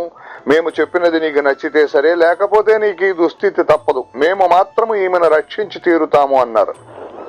ఆ పిశాచం, స్వామి మీ దర్శనం వల్లనే నా కాఠిన్యం నశించింది, మీరెలా చేసినా సంతోషమే అన్నాడు. శ్రీ గురుడు శాంతాదేవితో, అమ్మా నీవు యథాశక్తి పైకం వెచ్చించి అతనికి ఉత్తమ గతి సంకల్పించి అంత్యక్రియలు జరిపించు. నీ బ్రహ్మహత్యా దోషం తొలగి పూర్ణాయువు గల కొడుకులు కూతుళ్ళు కలుగుతారు అని చెప్పి వెనుక దైవజ్ఞుడు చెప్పిన విధానమే ఆమెకు ఆయన విధించారు. ఆమె నిద్రలేచి సంతోషంతో స్వామి చెప్పినట్లే చేసి 16వ రోజున ఆ బ్రాహ్మణునికి ఊర్ధ్వ దైహిక కర్మ చేయించింది. ఆమెకు బ్రహ్మహత్యా దోషము, ఆ బ్రాహ్మణునకు పిశాచత్వము తొలగిపోయాయి. తర్వాత మరొక రోజున శాంతాదేవికి శ్రీ గురుడు కలలో కనిపించి 2 కొబ్బరికాయలు ఆమె ఒడిలో వేసి, అమ్మా నీ వ్రతము పూర్తి అయింది కదా, పారణకు ఈ కాయలు వాడుకో, నీకు నిస్సందేహంగా వేద విధులు పుడతారు అని చెప్పారు. ఆమె నిద్రలేచి చూచేసరికి నిజంగానే ఆ 2 ఫలాలు ఆమె ప్రక్కన ఉన్నాయి. ఆమె వెంటనే ఆ కల గురించి తన భర్తకు చెప్పింది. ఆ దంపతులు సంతోషించి స్వామి చెప్పినట్లు ఆ కొబ్బరికాయలను పూజించి వాటిని పారణకు ఉపయోగించారు. తర్వాత కొద్ది కాలానికి ఆమెకు 2 మగపిల్లలు కలిగారు. పెద్ద పిల్లవాడికి 7వ సంవత్సరము, రెండవ వానికి 3వ సంవత్సరము రాగానే పెద్దవానికి ఉపనయనము, రెండవ వానికి చౌల సంస్కారము చేయాలని ముహూర్తం నిర్ణయించి ఆ దంపతులు అన్ని ఏర్పాట్లు చేసుకున్నారు. కానీ ఆ ముహూర్తానికి ముందు రోజున పెద్దవాడికి అకస్మాత్తుగా ధనుర్వాతం వచ్చి మరుసటి రోజు సాయంత్రం సూర్యాస్తమయానికల్లా అతడు చనిపోయాడు. ఆ తల్లి శోకంతో తలను నేలకు కొట్టుకున్నది, గుండెలు బాదుకున్నది. చివరకు ఆ బాధ తట్టుకోలేక స్పృహ తప్పి పడిపోయింది. తిరిగి స్పృహ రాగానే ఆ బిడ్డను తలుచుకుని అతని శవంపై పడి ఇలా శోకించింది, నాయనా మా ప్రాణ రక్షకుడవు, వంశోద్ధారకుడు అయిన నీవు మమ్మల్ని విడిచిపోవడానికి నీ మనస్సు ఎలా అంగీకరించింది? 5 బిడ్డలను పోగొట్టుకున్న నేను నిన్ను చూచాక ఆ శోకం మరచాను. శ్రీ గురుడు వరమిచ్చినందువల్ల నీపైనే ఆశలన్నీ పెట్టుకున్నాను. అప్పుడు అక్కడి జనులు ఇలా ఆమెను ఓదార్చారు, అమ్మా నువ్విలా ఏడ్చినందువల్ల నీ పిల్లవాడు మళ్ళీ బ్రతుకుతాడా? మృత్యువు దేవతలను, ఋషులను, రాక్షసులను, అవతార పురుషులను కూడా వదిలిపెట్టదు. మానవులు అయిన మనకు ఎలా తప్పుతుంది? నువ్వు ఆలోచించు, ఇలా దుఃఖించవద్దు. అది విని ఆమె, నాకు దాపురించిన పిశాచ భయాన్ని పోగొట్టి సాక్షాత్తు శ్రీ గురుడే ప్రసాదించిన ఈ ఫలం విఫలం ఎందుకవ్వాలి? నేను కూడా ఈ బిడ్డకు తోడుగా ప్రాణమైనా విడుస్తాను అని ఎంతో పట్టుదలగా బదులు చెప్పింది. ఆమె శ్రీ గురుని స్మరించి, స్వామి త్రిమూర్తి స్వరూపులైన మీరు సత్య సంకల్పులను నమ్ముకున్న నాకు ఇదేమి గతి? నేను మీరు చెప్పినట్లు ఈ ఉదుంబర వృక్షాన్ని సేవించినందుకు ఫలితం ఇదేనా? నా విషయంలో మీరు విశ్వాసఘాతకులయ్యారు. పిశాచ బాధ తొలగించమని మిమ్మల్ని శరణు పొందిన నాకు ఇదేమి ఫలితము? పులి నుండి పారిపోతున్న ఆవు కసాయి వారిని శరణ పొందినట్లున్నది. తన కష్టాలు నివారించుకోవడానికి దేవాలయంలో ప్రవేశించిన వానిపై ఆలయం విరిగిపడినట్లయింది. నాకు ఇంతగా ఆశ చూపిన మీరు నా బిడ్డను ఎందుకు రక్షించరు అని రాత్రంతా ఆమె దుఃఖిస్తూనే ఉన్నది. మరుసటి రోజు ఉదయమే ఆ గ్రామంలోని బ్రాహ్మణులు వచ్చి ఆమెతో, అమ్మా నీవిలా శోకించినందువలన లాభమేమి? జరగవలసినది జరగకుండా తప్పుతుందా? నీవి మూర్ఖత్వం విడిచి శవాన్ని ఇస్తే అంత్యక్రియలు చేస్తాము అని చెప్పారు. కానీ ఆమె మాత్రం తన పట్టు విడువక, ఈ శవంతో పాటు నాకు కూడా అంత్యక్రియలు చేస్తే ఇస్తాను గాని లేకుంటే ఇవ్వను అని చెప్పి ఆ శవాన్ని తన హృదయానికి గట్టిగా హత్తుకున్నది. ఆ బ్రాహ్మణులు ఆశ్చర్యపోయి, బిడ్డతో కలిసి అగ్ని ప్రవేశం చేయడం అన్నది మేము కనీ విని ఎరుగము, ఇదెక్కడి ధర్మము అనుకున్నారు. ఆమె మాత్రం మధ్యాహ్న సమయం దాటిపోతున్న శవాన్ని వారికి అప్పగించలేదు. చివరికి ఆమె శ్రీ గురుని మీద నిష్ఠూరమాడుతూ తాను ఆ బిడ్డతో సహా ప్రాణత్యాగం చేస్తానని ఆ శవాన్ని తీసుకుని నది ఒడ్డుకు చేరింది. జనులంతా ఆమెను అనుసరించారు. ఇంతలో ఒక బ్రహ్మచారి ఆమె వద్దకొచ్చి తత్వముపదేశించాడు. అతడెవరో కాదు, త్రిమూర్తి స్వరూపము భక్తవత్సలుడు అయిన శ్రీ గురుడే. శ్రీ దత్తాయ గురవే నమః, శ్రీ శ్రీపాద శ్రీవల్లభాయ నమః, శ్రీ నృసింహ సరస్వతయ నమః, శ్రీ గణేశాయ నమః, శ్రీ సరస్వతయ నమః, శ్రీ గురుభ్యో నమః. సిద్ధమునీంద్రుడు ఇంకా ఇలా చెప్పసాగారు. పుత్రశోకంతో ఖిన్నురాలై నదీ తీరానికి వెళుతున్న శాంతాదేవిని సమీపించి ఆ బ్రహ్మచారి ఇలా అన్నాడు: అమ్మా, నీవు మూర్ఖంగా దుఃఖించవద్దు. ఈ జనన మరణ చక్రంలో శరీరాలు నీటి బుడగలలాగా పుట్టి నశిస్తుండడం సహజమే. కర్మానుసారం పంచభూతాల కలయిక వలన శరీరం ఏర్పడి, కర్మగానే పంచభూతాలు విడిపోవడం వల్ల శరీరం నశిస్తుంది. మాయకు వశులైన మానవులు తమ దేహమే తాము అన్న భ్రాంతిని పొంది బిడ్డ, భార్య, మిత్రుడు అనే మమకారం పెంచుకుంటారు. వారు సత్వగుణము వలన దేవత్వాన్ని, రజోగుణము వలన మానవత్వాన్ని, తమోగుణం వలన అధోగతిని పొంది కర్మఫలాన్ని అనుభవిస్తారు. ఈ సృష్టిలో ఇది ఎవరికైనా తప్పదు. అది తెలిసిన జ్ఞానులు పుట్టుక వలన సంతోషాన్ని గాని, మరణం వలన దుఃఖం గాని పొందరు. వారి వారి కర్మలను అనుసరించి కొందరు బాల్యంలోనే మరణిస్తారు. నిజానికి శరీరం రక్తము, మాంసము మొదలైన ధాతువులతో నిండి మలినమైనది. బుద్ధిమంతులు ఇట్టి శరీరాన్ని నిత్యము, ప్రియము అని భావించరు. ఎన్నెన్ని జన్మలలో ఎవరెవరికి తల్లులో, బిడ్డలో, భర్తలో ఎవరికెరుక? ఇతడు నీ బిడ్డడన్న భ్రాంతితో శోకిస్తున్నావు. ఆ మమకారాన్ని విడిచి శాస్త్ర విధిని అనుసరించి అంత్యక్రియలకై వారికి శవాన్ని అప్పగించు. ఆ మాటలు విని శాంతాదేవి, అయ్యా, మీరు కరుణతో ఉపదేశించినది ధర్మమే గాని అది నా మనస్సులో కొంచెం కూడా నిలవడం లేదు. జనన మరణాలకు మూలం కర్మే అయితే భగవంతుని సేవ వలన నశిస్తుందని పెద్దలు ఎలా చెప్పారు? నాకు పూర్వకర్మ దోషమున్నదని తెలిసే నేను స్వామిని సేవించాను. శ్రీ గురుడు నాకు అభయమిచ్చి వరమిచ్చాడు. ఇప్పుడు మరి నన్ను ఎందుకు ఇలా ఉపేక్షించాడు? రోగులు వైద్యుడిచ్చే మందుతో జబ్బు తగ్గించుకుంటున్నారు. పేదవారు శ్రీమంతులిచ్చే ధనంతో కష్టం తొలగించుకుంటున్నారు. అలానే శ్రీ గురుని సేవించి ఆయన ఇచ్చిన అభయాన్ని నమ్ముకొనడమే నా మూర్ఖత్వమా? ఈ నా బిడ్డ శతాయుష్మంతుడవుతాడని ఆయన వరమిచ్చాడు. నాకు దాపురించిన పిశాచ భయాన్ని పోగొట్టి సాక్షాత్తు ఆ భగవంతుడే ప్రసాదించిన ఈ ఫలం విఫలం ఎందుకవాలి? ఆయన యొక్క ఈ కీర్తి నలుదిశలా వ్యాపించడానికైనా ఈ నా దేహాన్ని కూడా ఆయనకే సమర్పిస్తాను అన్నది. అప్పుడు ఆ బ్రహ్మచారి, అమ్మా, అలా అయితే ఇక్కడ దుఃఖించేమిటి ప్రయోజనం? నీకెక్కడ వరం లభించిందో అక్కడికే ఈ శవాన్ని తీసుకువెళ్ళి అడుగు అని ఉపాయం చెప్పాడు. ఆ తల్లి అందుకు అంగీకరించి శవాన్ని తన కడుపుకు కట్టుకుని పంచగంగా సంగమంలోని శ్రీ గురుడు అధివసించిన ఉదుంబర వృక్షం వద్దకు వెళ్ళింది. అక్కడ ఆమె పట్టరాని క్రోధావేశంతో అచటి పాదుకలకు తన తలను కొట్టుకుంటుంటే రక్తం కారి పాదుకలు తడిశాయి. సాయంత్రం అయ్యేసరికి బ్రాహ్మణులు వచ్చి ఆమెతో, నీవు దుఃఖం అణచుకుని కర్తవ్యం ఆలోచించు. కొద్దిసేపట్లో సూర్యుడు అస్తమించేలోగానే అంత్యక్రియలు పూర్తి చేయాలి. శవం ఇంకా వాసన కూడా వస్తోంది కనుక దానిని మాకు అప్పగించు. అంతేగాక ఈ స్థలం ఊరికెంతో దూరము, ఏకాంతము, భయంకరమైనటువంటి ప్రదేశంలో మీరు ఇక ఉండవద్దు అని తొందర పెట్టారు. కానీ ఆమె అదేమీ పట్టించుకోకుండా శవాన్ని మరింత గట్టిగా పట్టుకుని పాదుకలకు తన తల కొట్టుకుంటూనే ఉన్నది. ఆ బ్రాహ్మణులు వేరు దారి లేక, ఇక చీకటి పడుతున్నది, ఇక్కడ దొంగల భయం ఉన్నది, మనం ఇండ్లకు వెళ్లి రాత్రి ఉపవాసముండి తెల్లవారేక శవ సంస్కారం చేద్దాం. ఈ శవం దుర్వాసన కొట్టినప్పుడైనా ఆమె మనకు సంస్కారానికి అప్పగిస్తుంది అనుకుని ఇళ్లకు వెళ్లిపోయారు. గంగాధరుడు, శాంతాదేవి మాత్రం ఆ శవంతో పాటు శ్రీ గురుని సన్నిధిలో ఆ రాత్రి అలానే ఉండిపోయారు. పిల్లవాడు చనిపోక ముందు 3 రోజులు, తర్వాత 2 రోజులుగా నిద్రాహారాలు లేకుండా ఏడ్చి ఏడ్చి సోలిపోయిన ఆమెకు నాటి తెల్లవారుజామున కునుకు పట్టింది. అప్పుడు ఆమెకు స్వప్నంలో శ్రీ గురుడు దర్శనమిచ్చారు. ఆయన జడలు, విభూతి, పులితోలు, రుద్రాక్షమాలలు ధరించి ఉన్నారు. ఒక చేతిలో దండం. ఆయన బయట నుండి వీరున్న ఉదుంబర వృక్షం క్రిందకు వచ్చి ఆమెతో, అమ్మా, నాపై నిష్ఠూరాలాడతావెందుకు? నీ బిడ్డకేమైంది? నేను ఇప్పుడే అతనికి వైద్యం చేస్తాను అని ఆ శవానికి విభూతి పూసి పిల్లవాని ముక్కులోకి గాలి ఊది, అమ్మా, నేను నీకేం అపకారం చేశానమ్మా? ఇంకా ఉపకారమే చేశాను. నీ బిడ్డ శరీరం నుండి వెడలిపోయిన ప్రాణవాయువును మళ్లీ ప్రతిష్ఠించాను. నా మీద కష్టపెట్టుకోవద్దు, ఇక దుఃఖించకు అని చెప్పి అదృశ్యులయ్యారు. శాంతాదేవి త్రుళ్ళిపడి నిద్రలేచింది గాని, ఇది నా పుత్ర వ్యామోహం వలన వచ్చిన కలే గాని చనిపోయిన వాడు ఇంకా బ్రతుకుతాడా? నా ప్రారంభం ఇలా ఉంటే శ్రీ గురుడు ఏమి చేస్తాడు అనుకున్నది. ఇంతలో ప్రక్కనున్న శవం కదలసాగింది. ఆమె త్రాకి చూస్తే వెచ్చగా ఉన్నది.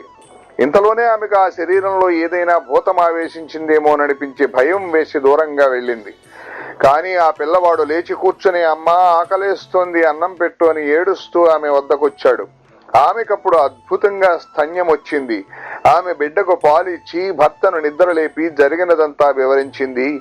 అప్పుడు ఆ దంపతులు భక్తితో ఆ ఉదుంబర వృక్షానికి ప్రదక్షిణలు సాష్టాంగ నమస్కారము చేసి శ్రీ గురుని ఇలా స్తుతించారు. ఓ శ్రీ గురుమూర్తి, జయము జయము. సాక్షాత్తు త్రిమూర్తి స్వరూపులైన మీరు భక్తులపై వాత్సల్యంతో మానవ రూపం ధరించారు. వారి హితం కోరి నిరంతరము వారిని కనిపెట్టి కాపాడి తరింపచేయడానికై ఈ క్షేత్రంలో వెలిశారు. భక్తుల తాపాలను హరించే మీ మహాత్మ్యాన్ని వర్ణించటం ఎవరి తరము కాదు. తల్లివలే మీరు మా తప్పులు క్షమించి కృపచూప మిమ్ములను శరణు వేడుతున్నాము. తర్వాత వారు పిల్లవానితో సహా వెళ్లి సంగమ స్నానం చేసి ఆ నీటితో గురు పాదుకలు కడిగి శుభ్రం చేసి ఉదుంబర వృక్షాన్ని పాదుకలను అభిషేకించి పూజించారు. ఇంతలో సూర్యోదయమైంది.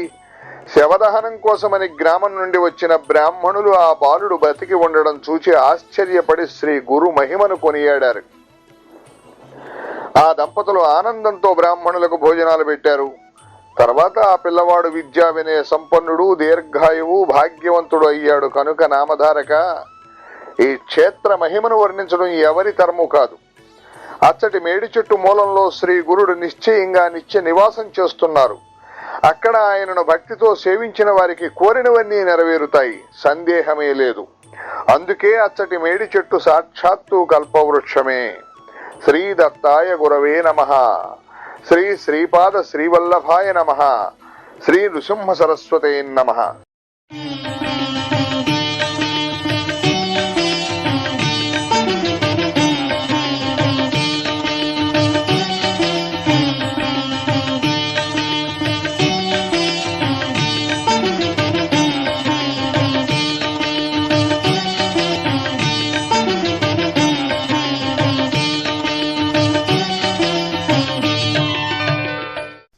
Subscribe to my channel. Press the bell icon on the YouTube app and never miss another update.